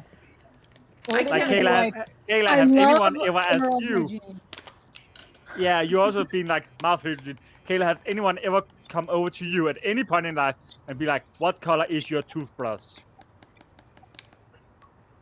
No. Does everybody else remember the color of their toothbrush? Am I the only one? No, I have Mine's no white. idea. Yeah, mine's white. You have no idea? White with green or blue, maybe? Yeah, mine has Oh, some I know. color, Yeah, I don't know. white on it. The one I have at home is white with orange, and the one I have with me on travels are white with blue. I have one that's yellow standing ready to be taken over when I need to trade out, and the next one I'm gonna buy is gonna be brown because it's made of wood. You seem like you would be the perfect question to ask this question of in a bar. And, if you want. and that's because I'm ready to ask the question, so I'm ready to answer it myself. And But then that's you pull a toothbrush out of your back pocket and you're saying, this one's green. This is the one that Nah, I'm going to no, use at your house tomorrow morning. Or you say next time we meet up. Here, hold on to this toothbrush. I can use it next time when we meet up. That would be memorable, definitely. That will be something that, because then you also has a physical connection to a toothbrush, because like that is the one that's connecting you, but still, Yeah. and you have something physical that's also intimate if it's get used at both parties. Yeah, you got the mouth thing going on. Excellent. I think this is all very useful for me because I got to head out and go to a bar. Are you gonna keep it So on? speaking of, Now I know the new techniques. Oh, okay. Well, you can't leave without knowing about. Are those mirrors in your pockets? Because I can see myself in your pants. Oh. No, that's No, gross. no. No, that's gross. don't do that one. Don't do it. And also, don't do that with the broken clock. Don't Doesn't do it that. seem like with Jeremy's outfit though that he would have mirrors in his pockets with that outfit? That's why it occurred to me. It He seemed just twerks and like, cause I can see you in my pants. No, Oh, man. This I is think- fun. I think the worst one is there's a guy and he sat down next to a girl and he dipped his finger in his beer and he just brushed it on her shoulder. And he says, you know, why don't I take you home to get you out of those wet clothes? That probably had to have been the worst I've ever witnessed. It failed miserably. Pretty bad. They're quite quiet. But Bitcoin, notice go. those two jokes are horrible things are something that is meant to be when you just want to have sex, but not a long, worth, valuable partnership. Those are supposed to be said when you just want a one-night stand and need something to steam off with. Yeah, it's one of those things. Like obviously, if in the right circumstance, if it's taken as funny, okay. If not, this was so deeply offensive that I cannot be near you ever again. So it's a huge risk, but it's never for the right reason. I mean, the invite. Okay, so I got to use the what color is your toothbrush? I'll go with that. Yeah. Well, no matter the environment, that's not going to save. That's true. Yeah, it should be, you know, what material is your toothbrush? That you can also go with. That's a better way to introduce. All right. Then you can also always shame them for using plastic toothbrushes. Yes, shame. Yes. I only use that. The technique that works I love best when it. trying to find a loving partner is to use the shame. Ah, Yeah. shame. Yes, Feel absolutely. shame for You should correcting lead your with a Star Hey. Trek reference. I can't think of one offhand, but Kayla, are those prescription glasses? yes. What? They help me see love. They are not. Okay. But- All right. Are you heading out? All right, Tell we'll us see how it ya, goes, Jeremy. Jeremy. Good luck. Yeah, hopefully you have a girlfriend next week. That'd be awesome. Yeah, yeah. Yeah, tell us what Say, Like a lake. I have another birthday to celebrate, right? Jeremy, it takes a little longer per week. Oh, that was awesome. Yeah, this that is- was wonderful. These are my favorite geocaching find ever. I found this in a That's a good pencil find. box under a tree. Yeah. I worked a lot. I designed a game, like an alternate reality game, kind of like Pokemon Go meets geocaching meets just like massive treasure hunts, scavenger hunts, spy adventures played across cityscapes involving thousands of people. I've got like 2 thick folders of my notes for this game, and I was just wondering like what games have people played, sort of AR alternate reality type games. Like Pokemon Go, but more like Ingress, or have you guys played many games like that? The Go game? No. No.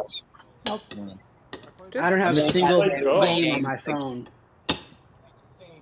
I don't have a single game on my phone.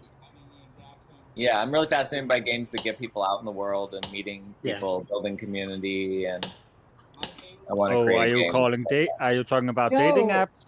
Your microphone's No, very well, that quiet. could be integrated into it as one of the features. But no, like Pokemon Go, but way more meaningful, way more community building, Yeah. more adventurous, more social. The one It's just because dating apps also have a tendency to make you go out in the world, meet other people, and have a social interaction. Not really. They're incentivized to keep luring you into thinking you're going to get that, but never actually to give it to you. Yeah. Well, the Pokemon Go app has incentivized people to meet people, mostly for muggings, but you know. I can barely hear whoever's talking right now. I can barely hear Kitsu, you. can you come closer? I can try. There we go. Oh wow, oh, your there's camera. video. We see your fan now. Oh, good. That means that I can possibly. Is that your biggest fan? There may be a chance that I'll be able to find this if I. I can. Joe, you're like very faint. Oh, he's gone. He's refreshing. I'm gonna go eat. All It's right. dinner time. Yeah, go enjoy. The cake is not done yet. I'm sorry about that, but I'll show you. I'll show you the progress. So this is the cake. This is the icing. Bright the green Ooh. icing that's going to go on this chocolate cake, and these are the cute little muffins. How about that? That's So oh, that's cute. better. Bam. I don't think my mic was actually on that whole time. I think it was going through my webcam. Now Oh, you yeah, sound you like a sound- radio host. Yeah. Yes. Yes. That's the condenser mic. Oh. Yeah. Oh. Well, happy birthday, Teed Talks. This has been fun. You bailing or what? Yeah, I'm gonna go eat. But Eat safely. yeah, don't beat me up. I promise I will. That's good. Because Okay. Ilsa was gonna beat you up. She's like choking, and Tef's over there like trying to beat her up. He's like, no. No, he's like, oh no, I'm really trying to get it out of her throat.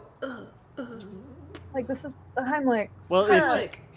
well, no, not really Heimlich. That's more of a push. But like, as if you are choking, then 5 good dashes to the back would help you. So like, I'm gonna beat up your back if you start choking on something, in hope of that I can beat it out of your throat. My Are you goodness. sure you want to eat dinner? It sounded kind of like a dangerous thing. Now I'm concerned if I'll be okay. Well, it's part of the first aid education we have in Denmark. If someone is choking, then you bend them over, and then you, with your flat hand, you're gonna give them 5 good slaps on the back, and it's not just flat on the back; it's more like a press forward on the back to actually give all the air in your lungs, like a push to push the thing out of your throat. It's similar training here in the United States, but here they check your bank account first. Oh my gosh. Have a good like night, it. guys. Good night, Kayla. I love you. Yeah. Bye. That's funny. Awesome. Good stuff. Well, I learned something today. Tef, did you learn that in your university you did for the work you do? Yes, also there. I've been having first aid education when I took my driver license. While I was under a education course last year again, back in autumn 19. In the beginning of my previous work, because I was a scout leader, I had it twice, and because I once just was a scout kid, I had it three times. Wow. Wow. Like, I've learned first aid so many times. It's not first aid anymore. It's like fourth aid. Yeah. Yeah. But like, it's always basic first aid. It never advanced first aid. Okay, well, it's good to have all that basic stuff in, really, to know that really well. And also, every time I have 2 times, like I took my first aid education when I started, or I took the first aid when I was on education time, like 10 years ago, 10 years ish. And this educator that was there, she was like, "Tiff, you're doing pretty well." And I was like, "Yeah, because I've learned it out or everything at Scout." And she was like, "Cool, that's great." Then I met her again when I took my driver license back in 2019. Back in 19. So that was like, she was like, just looking at me, being like, "Tiff, you already know all of this, so why are you here again?" And I was like, "Because I am forced to it because of the Danish law." And she was like, "Okay, just sit down and shut up, and I can teach all the rest." You're Of course, I almost gonna interrupted be on the way because you're I knew the almost answers. gonna be a doctor, man. No. I'm not gonna be a doctor. A doctor need to learn so much more. Basic first aid means that you can take action if someone needs your help. Have you ever had to like take a bullet out of somebody or anything? What? That is not first aid. First aid is that you let that bullet sit until the human comes to the hospital, and then the hospital will take it out. if you find someone and they have any kind of thing stuck inside them, you let that thing sit. If they have a knife in their stomach, you let that knife sit there. Oh yeah. Do not yeah. take it out. And if you take it because, out, like- put it right back in. No. When you first Just have like pulled in it the out, movies. Yeah. when you first have take it out, then you keep it out. If you first make that mistake.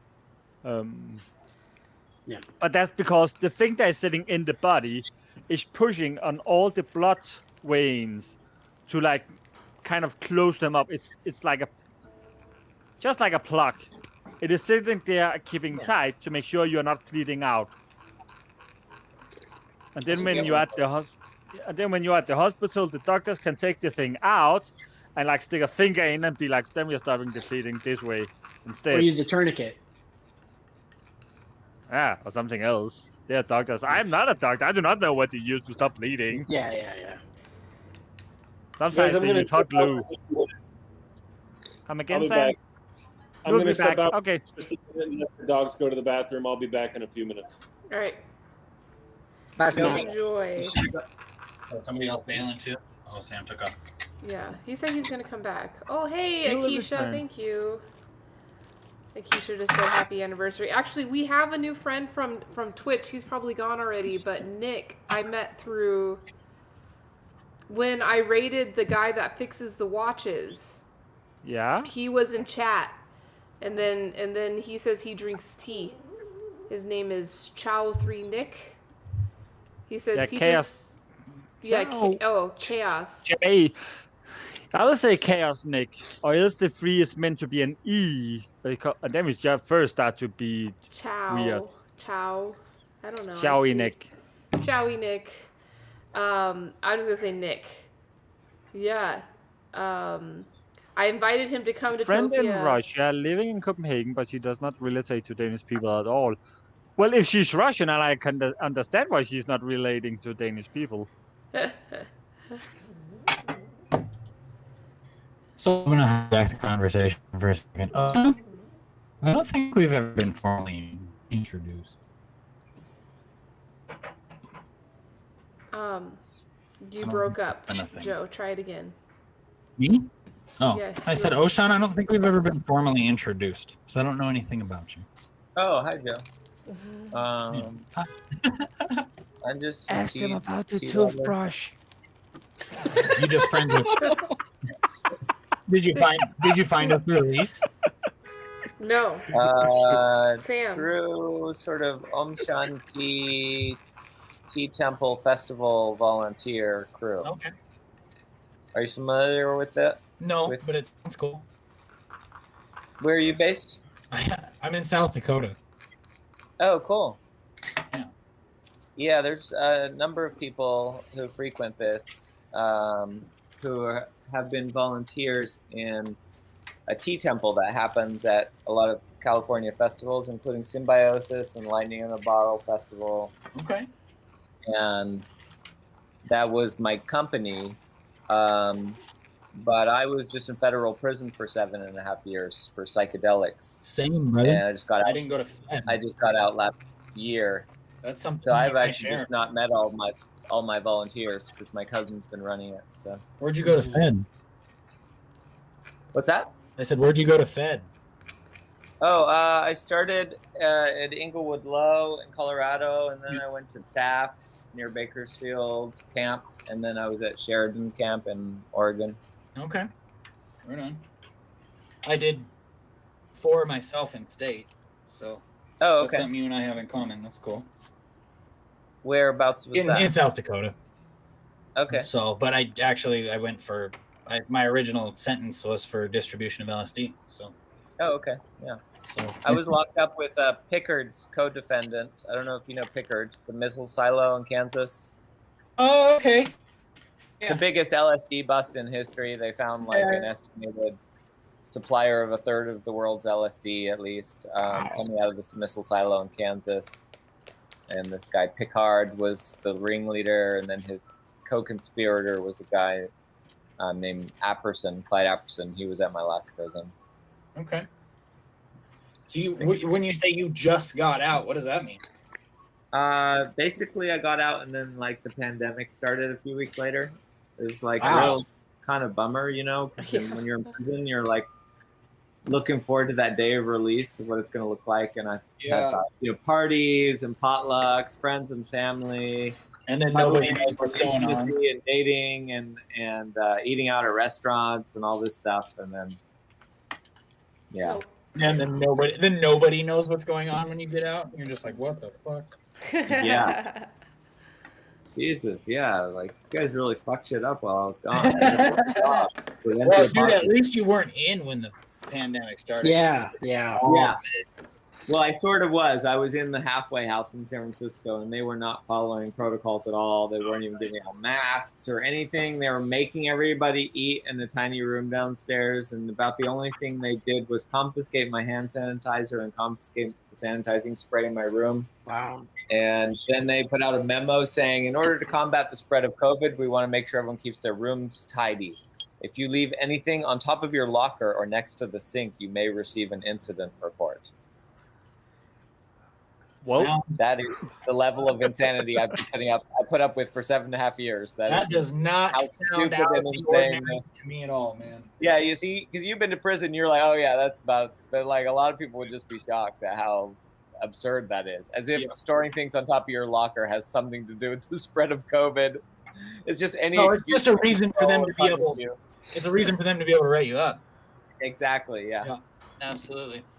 That's fucking much love, brother. I don't meet a whole lot of people that have done the thing, so I feel you do. Oh yeah, it's great. Love goes on. It was an enlightening experience, though. I'll tell you that much. So. Yeah. No, I'm grateful to be out, despite the timing. Yeah. Yeah. I'm sure it probably doesn't matter at this point. You're just happy to be here. So. Yeah, I have a good life. I've heard it's absolutely terrible in there at the moment. Yeah, because they shut down. I mean, there's the danger of spread, which weirdly in prison is not it's fairly low death rate, and almost like the vast majority are asymptomatic. It's really weird. Right, but it's not so much the COVID. They shut everything down. So it's so fucked up. It's so irrational. But they're not letting people out on the yards. Yeah, you can't go back. You can't. They just have an hour or two here or there. Whereas before at a camp, all day long you could be outside, hanging out on the yard pretty much. So you were doing a lot of minimum. Because of COVID, they shut down that. They shut down religious services. They shut down basically everything there is to do, and there's already very little to do in prison. So now people must just be so bored. They must be smuggling in so much contraband at that last prison. I imagine the drug use probably just went through the roof too. Oh yeah, I'm sure it did. I'm sure they're partying. I mean, they already were partying it up when I was there, so I can't imagine. Yeah. But now there's nothing now they have nothing to do that's allowed, so they're just going to do everything that's not allowed. Exactly, yeah. I'm not going to try and get away with, some small stuff. I'm just going to. Yeah, I mean, and eventually, watching TV and playing cards and reading a book gets boring, and you want to do something else. And you just want some kind of thrill or excitement or something, even if it's just for the sake of breaking the law, just to get a little bit breaking the rules to get a little bit of a rush or something. You get so bored. It's number one pastime there, just breaking the rules, trying to get away with stuff. I never met an inmate that did not break numerous rules. Oh, that's the rigmarole, man. That's life in there. Yeah, there's just too many. There's too limited freedom, and there's a lot that are rarely enforced. So of course, everyone's going to break those ones that are rarely enforced. Yeah, even if it doesn't matter what kind of person you are, you are all of a sudden you relate to the way more hardcore criminals. You know what I mean? Yeah. You could be just I'm just there's a New York police commissioner who went to the feds for a couple of years, and he got out and has become a big reform advocate. And he was saying how prison just makes you into a rule breaker, kind of. And a good one at that. Mm-hmm. You get really proficient at getting away. Well, the Russian anarchist Kropotkin, the anarchist prince, he said prisons are universities of crime. And Absolutely. I definitely experienced a lot of that going on. There are a lot of people who are in there who they don't give a fuck. Their life is going to be full of crime from here on out. They don't care. And wow, what a great networking opportunity and place to meet people and learn new strategies, new whatever. Like that's what a lot of people in there are like. Yep. Yeah, I spent my college years. High recidivism rate.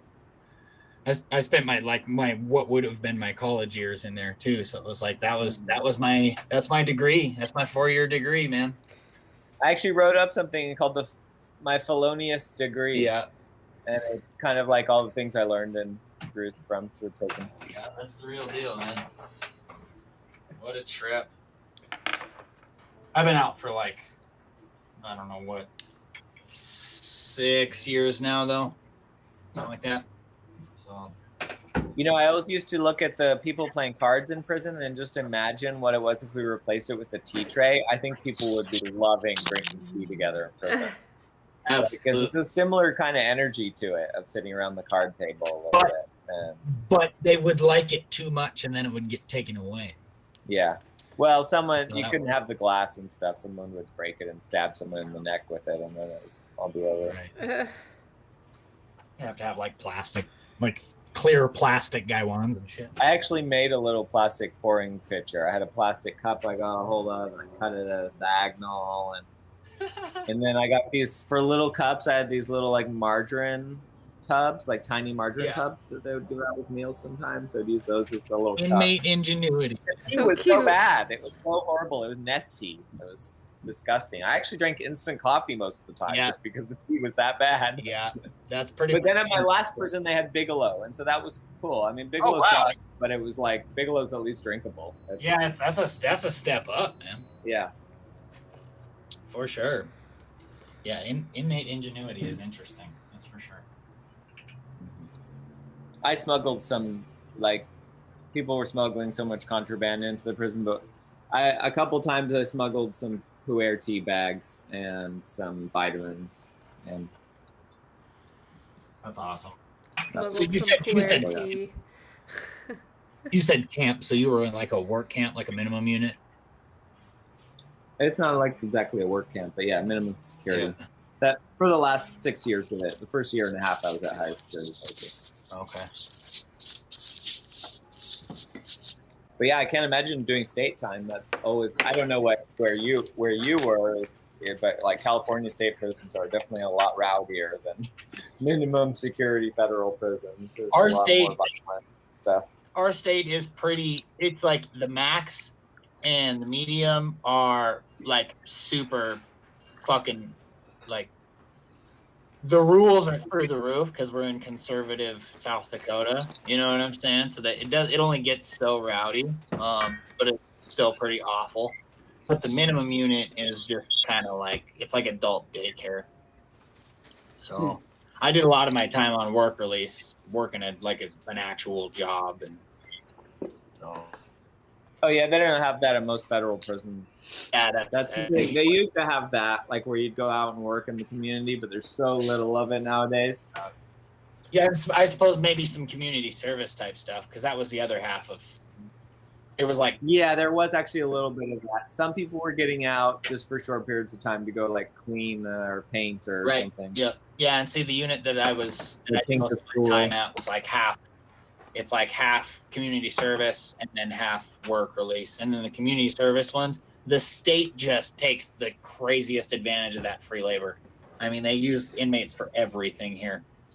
Like all sort of DOT, like Department of Transportation. Yeah, there's so little of that in the federal prisons I was at. People were begging for stuff like that. Yeah. People would have loved to have done like that. The one prison I was at the longest, though, the main way you could get out and go in the community was like a program of going to talking in high schools about kind of moving, being a criminal, but like moving beyond criminal thinking. And I've actually kind of coaching thought about kids. Don't go down the path I went down. You don't want to end up in prison like I did. Right. Kind of I've actually thought about work.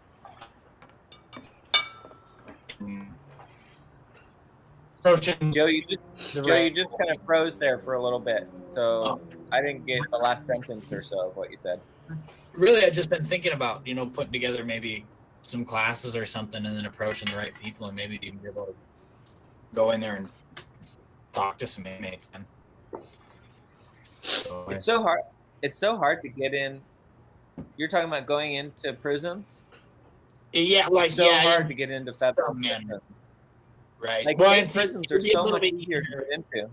Yeah, it would be a little bit easier in the state prison. So, but I can't tell you how much it would mean to me to be able to go in there and just talk to people. Yeah. I kept trying throughout my whole sentence to get outside sweat lodge leaders to come in, outside meditation teachers, outside yoga teachers, and they never were down for it. They would let like Christian pastors come in from the outside and rabbis, and a little bit they'd let like Muslim imam come in. Right. But anything else, like they just didn't.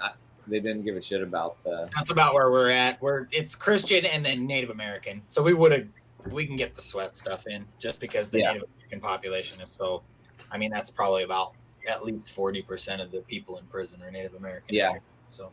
Yeah, I sweat almost my whole sentence. That's awesome. Just in sweat lodge. Yeah, I ran it for 2 years. That's cool.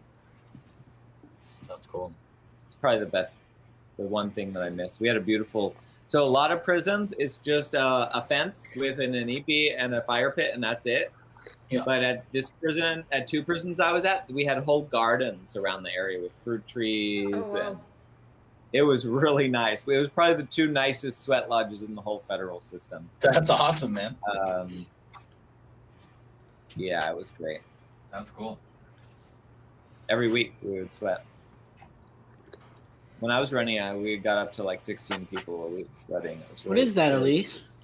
It's eyeballs. It's the tiniest little chocolate matcha pastry. They're almost like little tiny matcha donuts. But it's the cake, the cake batter that I made. It's from raw cacao, and then that's like a matcha frosting. I just like glazed the top. Beautiful, right? Yeah, they're gorgeous. They look like little scarabs or something. Yeah, it's like the tiniest little donut. They're like, yeah, little tiny donuts. I should like fill them with some kind of cream or something. That'd be so cute. Are you about to eat one? I don't know if I'm gonna eat one now because I made a whole cake. I made a whole layered cake. So I'm letting that chill before I ice all of it. So I might want to like photograph all of them together, but I guess I could eat one. Wouldn't hurt, right? Food porn. Food porn. Cheers. Get your Let's see how squirt they are. out. I want you to describe it to us. Okay. What's the texture like? So it's soft, really moist. It's not like a donut. It doesn't have like the crisp outside on it because I baked them in my Easy Bake here. Like not overly sweet. I probably should have put more cacao in, but it's really good. It's really good.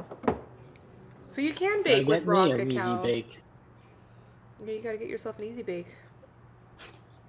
Cool. Hey, did you guys see Laura's new tea image she just put up? That was so sick, huh? Yeah, it's pretty cool, pretty trippy. Where's that? Facebook? I saw it on Instagram. It's on her Instagram, littlest one. Yeah.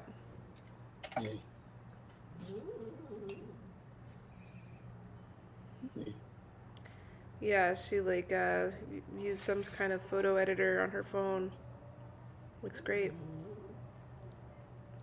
You know who does that a lot is Adam Yasmin. I don't know if you know him, Oshan. Yeah, he used to actually be Om Shanti LA. He was like my sort of a vaguely franchisee of my business. Oh, cool. Wow. Yeah, he does. That's how he got started with tea. I introduced him to tea through the Symbiosis Tea Temple in 2009, I think. Wow. History. I didn't meet him until 2013. But he was all into it. He was full on into it by the time I met him in LA. But he does a lot of that cool, he works with cool like design stuff and makes interesting like psychedelic tea pot images and stuff. Cool.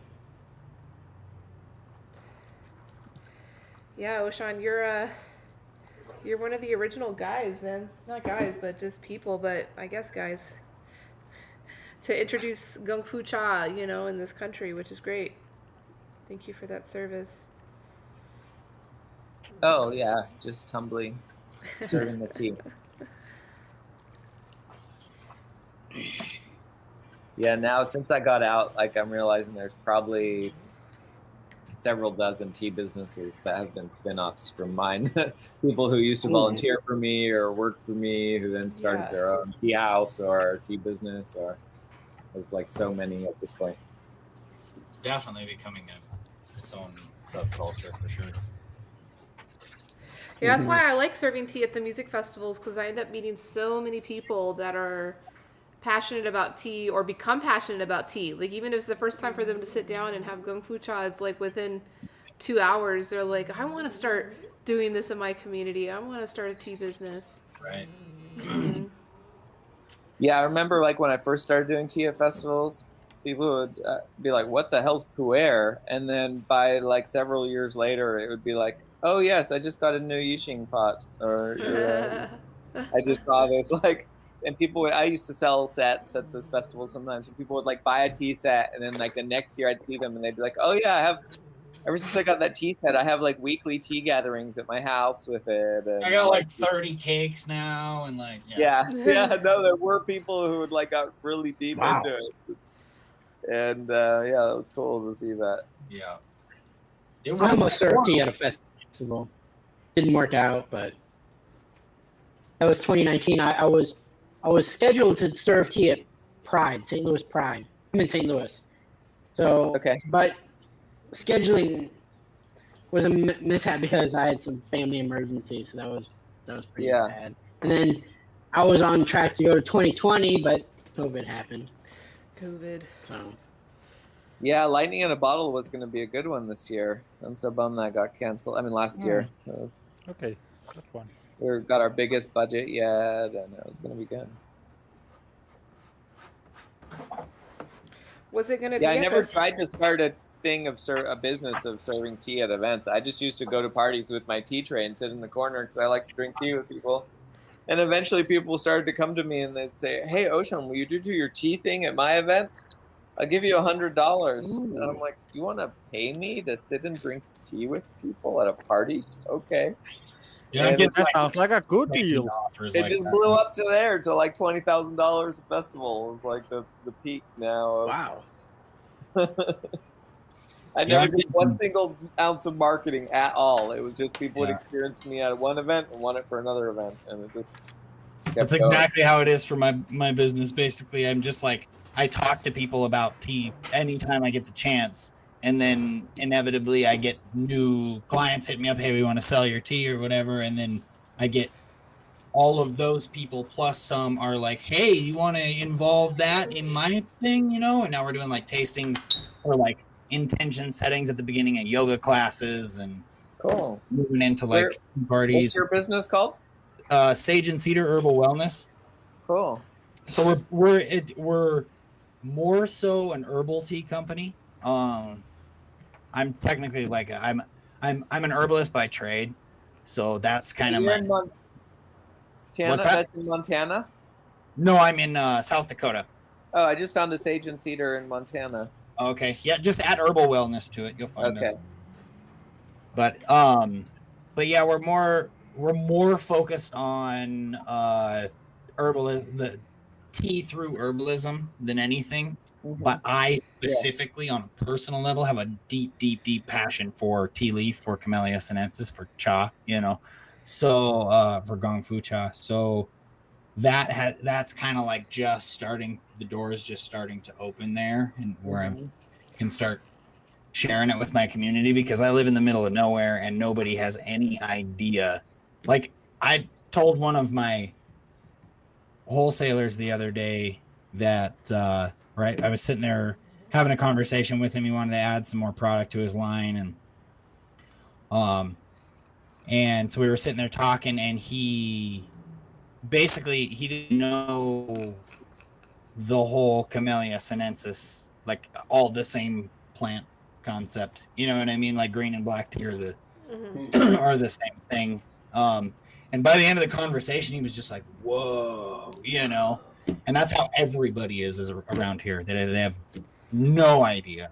It's like, oh yeah, black tea comes in a bag or a bottle, and da da da. They have no idea what they're drinking. So it's a mountain of work ahead of me, but I'm stoked about it. So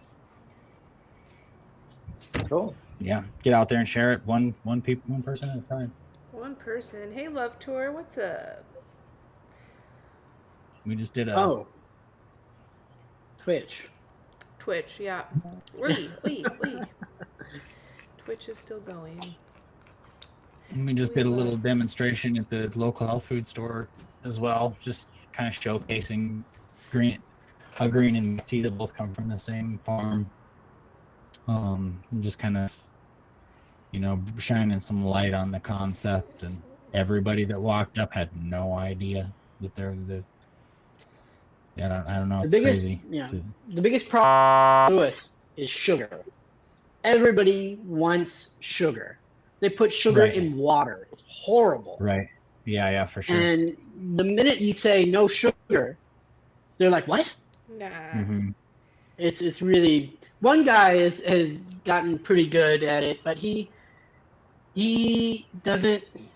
He needs to educate himself more on things, but he's gotten a good reach into the community with purity. But I was trying to open myself up to him, or reach in there, and he's pretty. I don't know what the word is. He's not open to talking about opening his. I don't know. It was a really difficult situation. But up here, the culture up here is like what we know of tea in our Midwestern culture up here is sun tea, like iced. Yeah. So like not even necessarily sweet tea, just like iced. Right. Bottled regular tea, and then from there it's like it's all on me to explain everything. And it's not even sun tea here. It's hot and then pour it over ice, and then add tons of sugar. Gotcha. And sometimes when you say no sugar, there's so honey. You use honey. It's a uphill battle. You're like, no sweetness, man. It's just and water. You don't need sweetness with the tea. Well, at least they're not like, oh, I want my high fructose corn syrup. I've yet to hear that when one. you see caramel coloring in the bottled black tea, and you're like, what the fuck? Yeah. It's an uphill battle, but it's a fun people are going. Fun too at the same time. So like, I mean, if oh wow, check that out. There's the cake. Boom.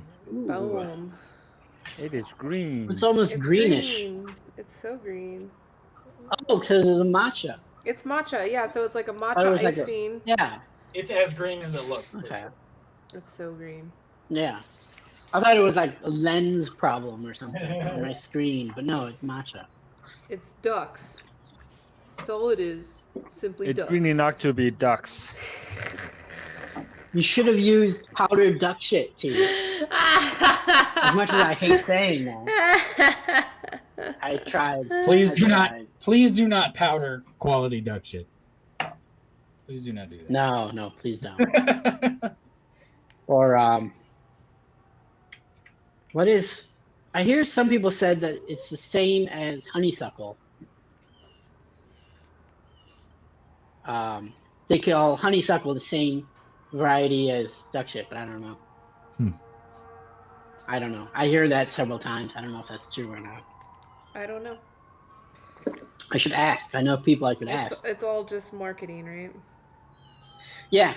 Like they gave it that duck name for marketing or something. I know someone I could ask. Who? Who you can ask? Cindy. Yeah, Cindy.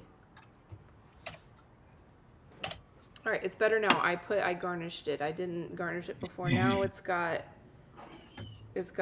crushed dark chocolate on the top. Nice. Happy birthday! Yay! Happy birthday! All right, it can go away. Just like that. It's as easy as that, You need candle. Oh yeah, I need candles. I don't know if I need candles. I just got the. All right, y'all. I'm gonna roll out. Thanks for having me, and Thanks for coming around. Yeah, Merry thanks for hanging out. anniversary. Thank you. Yeah, Sure, thanks man. for being part. You're always welcome. We love having you here. Yeah, come back, Okay. dude. Yeah, I don't even know how Yeah, to come back to us and be Yeah, go back friends. to my lair. Yeah. Bye. He puffed away. I'm Oh, disappointed he's not allowed to come back. He's still learning. People who puff we do not like. He's still They're horrible. They learning. just puff away instead of respecting our social needs for them to walk away from our eyesight. I'm a puffer. Oh, good. I was afraid I was still steeping. Dun dun dun. I get that, like that anxious feeling when you're like, oh no, is there water in my guy one? Yeah. Yeah. I know exactly what you mean. It like pretty much never happens, but nonetheless. Right. Yeah. It's still very scary. Right, yeah. Especially when you're dealing with like really good tea and you're like, oh no, I was on my third steeping and I ruined it. Yeah. Oh well. I can't remember. I have none of those concerned with my tea bags. Yeah. Tough. Get that dirty. We gotta dog send outta you here. some. Those are straight up swear word in my house. But it's true. I have none of those concerned with tea bags. I mean, fair, but that doesn't make me like it any better. I did not say you need to like it. I'm just stating a fact.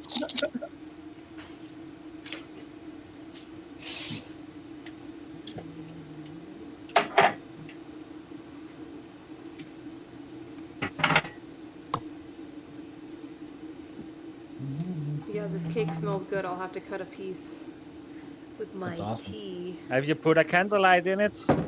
I don't have any candle. There we go. Happy birthday. Happy birthday to we. Happy birthday to we. Happy birthday, dear Tita. Happy birthday to we.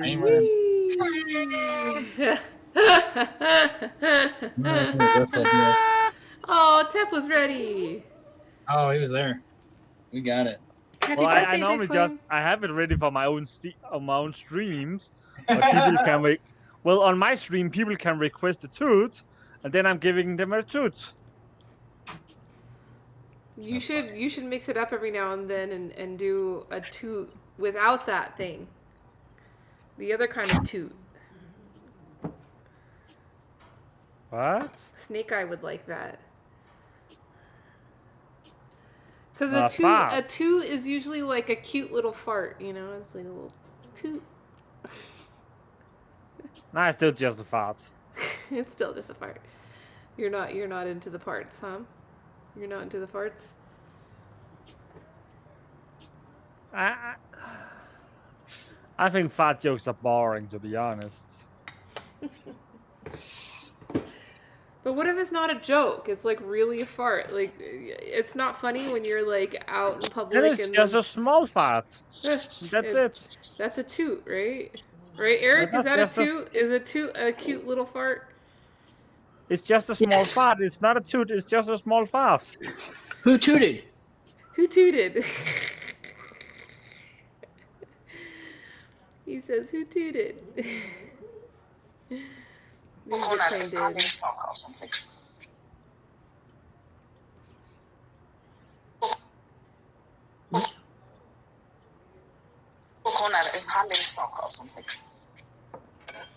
Alright, I'm gonna cut this cake. I worked so hard on it.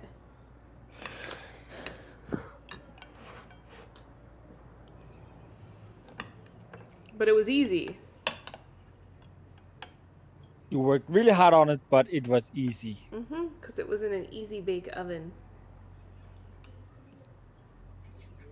So it's easy.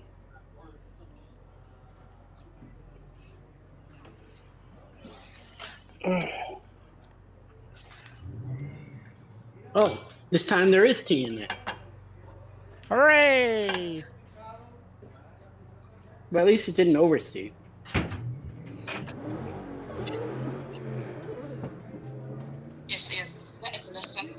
Yeah. Honeysuckle and duck shit are the same. Oh, okay. Cindy, is that WeChat? Yeah. So like it's a layered cake. There's a matcha layer in the center too. Ooh. All right, let's see how this is. It's soft, it's moist, it's chocolatey, not too sweet. I think this is the longest I've been on. It is, I was Eric. actually going to say that about an hour ago.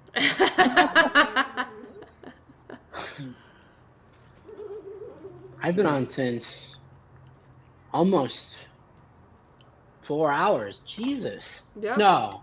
Yeah. Yeah. Ooh, Jesus. You got here right when we started. Mm-hmm. I won't be able to sleep tonight. And you drink too much tea, huh? Your honey orchid. No, I'll be going to the bathroom too much. Oh.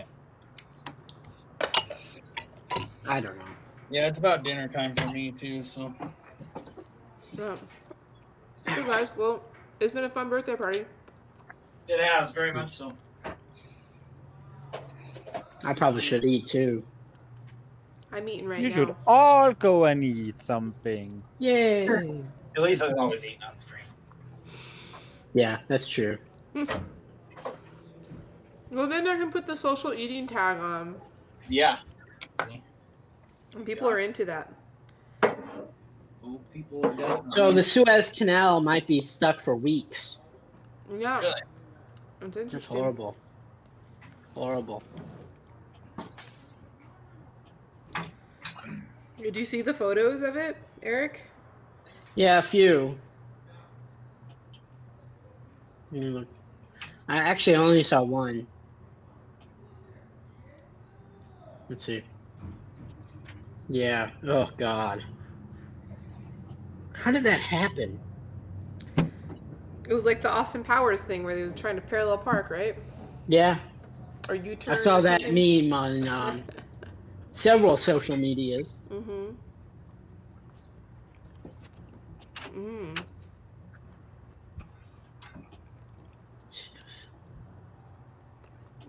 Talk about bottlenecking. Jesus. How are we gonna get all of our Egyptian stuff? How are we gonna get all of our Egyptian goods? I wonder what Yeah. trade goes through there. Probably like West Africa to Europe. Everything. Anything going from Asia to Europe. Almost everything. I don't know. That cake is good. It's so good.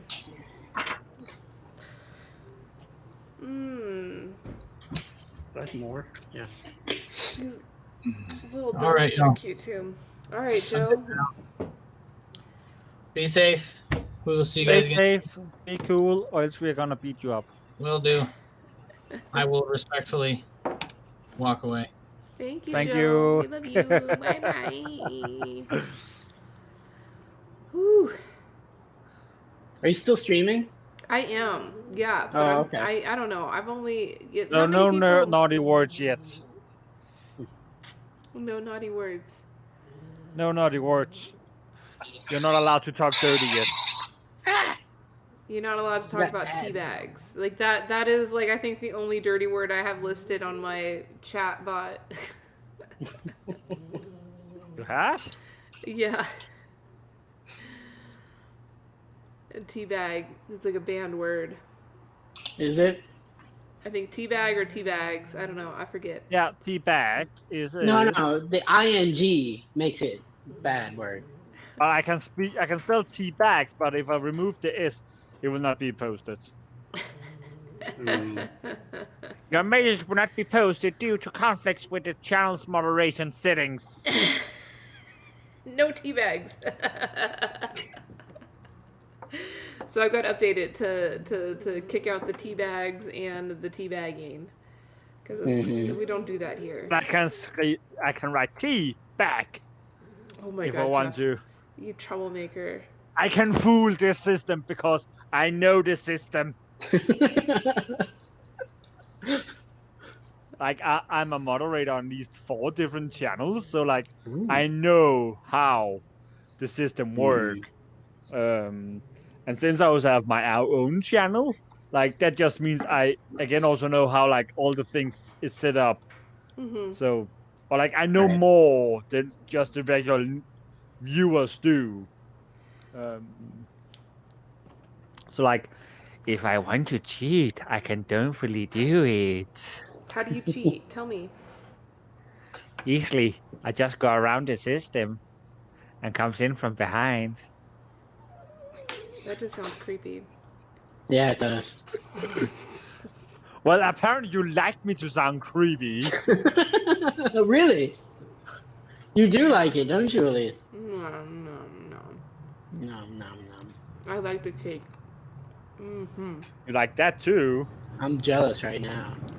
This because cake you is got cake? It's so good. It's so good, and it's like easy bake. I'm not jealous on her having cake. I could go and bake my own cake if I wanted to. Oh yeah, what kind of cake are you gonna bake? I could go. I do not even have enough cocoa powders. I could not even go and make a chocolate cake. I could go and make a vanilla cream cake if I wanted to. Do I have enough? I can go and make some muffins if I wanted to. Yeah, but it's 2:00 in the morning.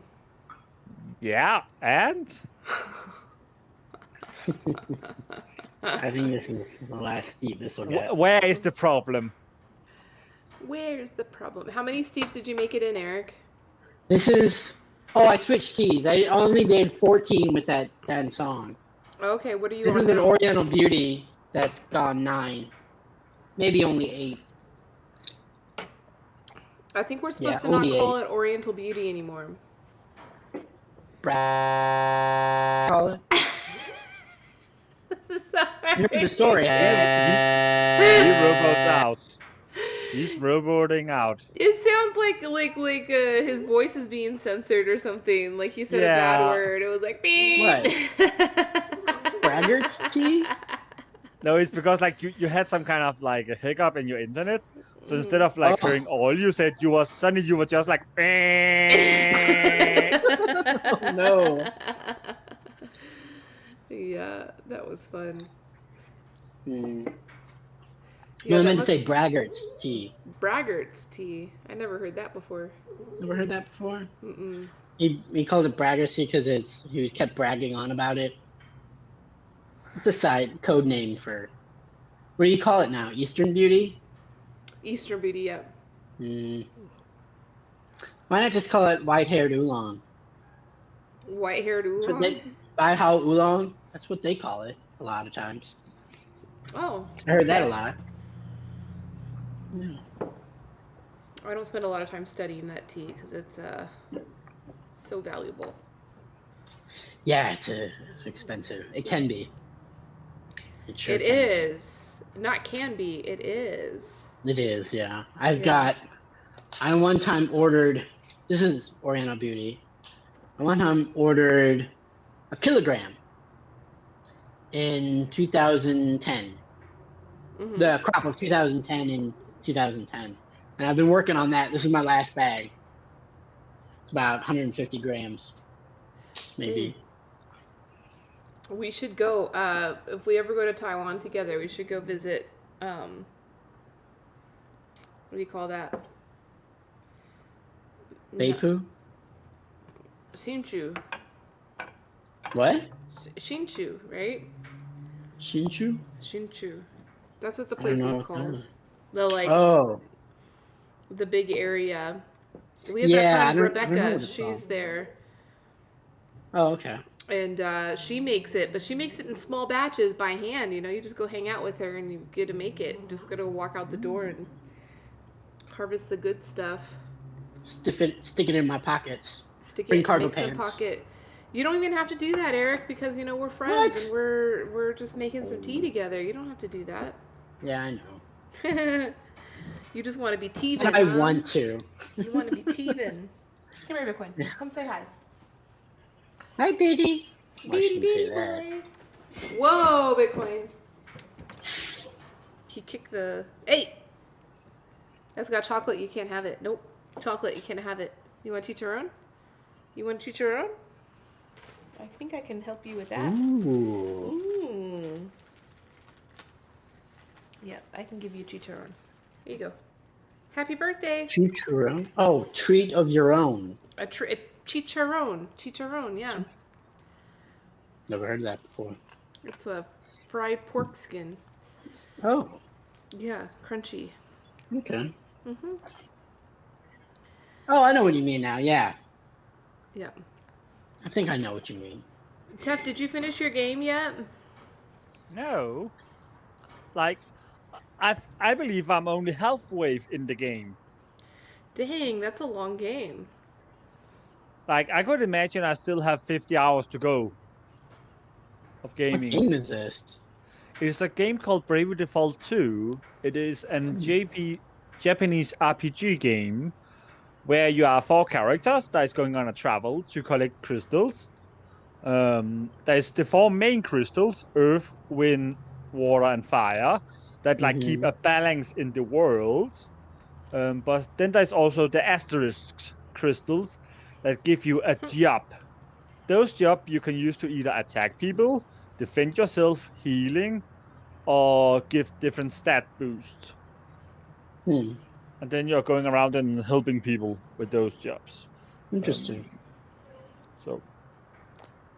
And the next goal is that I need to go and save 3 different cities from under siege.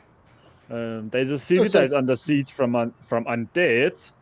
There's a city that is under siege from a human army, and there's a city that is under siege thanks to political agendas. Oh, interesting. So I just need to decide which one I want to go and save first. The problem is when I decide to go and save that city, I cannot leave the city until I have finished saving the city. Right, because it's a siege.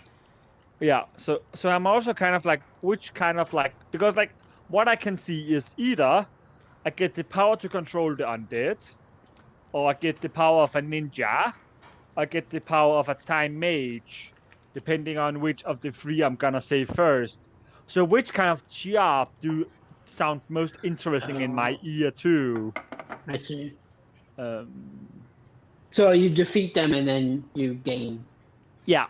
In the very beginning, there was a couple. One of them was a knight, and the other one was a white mage.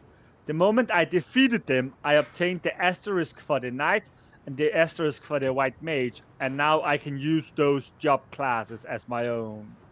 So. RPG. What's the difference between an RPG and an adventure? It's both. It's both an RPG and an adventure. Yeah. Okay, yeah, because the only one I ever played was a computer game called Neverhood. If you can imagine Final Fantasy, like the old Final Fantasy games. You do not know Final Fantasy? I don't know games that well. Last first-person shooter I played was Duke Nukem 3D. Yeah, okay. And that was. If you are on Twitch, you should go and come and see it on my stream. Yeah, you should, and we can troll Tef. Yeah, come and troll me. We can go troll Tef. Yeah, 1996 was the last time. So I guess 98 when I stopped playing. The last time I played a first-person shooter. I feel sorry for you. It was Duke Nukem 3D. You could blow up the toilet. That sounds sad. Was the best. Duke Nukem 3D was the best. Probably could play it on your phone right now. Probably. Or through, yeah, I'm sure. I'd be surprised if they don't have it anyway. Oh, Yeah, stop it's shivering. Android. Maybe that'll be my second ever game on my phone. I had Mahjong on my phone a long time ago, but the version I liked just stopped supporting it. You never played Snake back in the day? Snake? Yeah, remember on the old Nokia? Oh no. I'm not that old. I didn't have my first phone until I was maybe 18, 19. Because I didn't learn to drive right away. I didn't learn to drive until I was 24. Something like that. I didn't get a Nokia phone until I went to the Peace Corps. I was already, 23, 24. They were like top 5 phones. or 6 years behind, but the Nokia phones are great because they never freaking go Yeah. dead. They last Right. forever, and they got Snake. You can sit and play Snake, which is such an entertaining game. Yeah, that's like where you control. You have the 4 directions of controlling your snake to Oh, I move. know what you're talking about. And Yeah. it eats things, and it gets bigger. Yeah. And you have to navigate to not hit the walls or any of the obstacles. Mm-hmm. Come on. And then you get longer and longer. Yeah, you keep getting longer. Yeah, it's a fun game. Yeah. I did play that. Come I did on. play that. Come on. Everybody played that game at some point. Yeah. Taff, do you remember your Nokia? Yeah. My first Nokia. Yeah, did you have Snake on it? Did you play Snake? Oh yeah.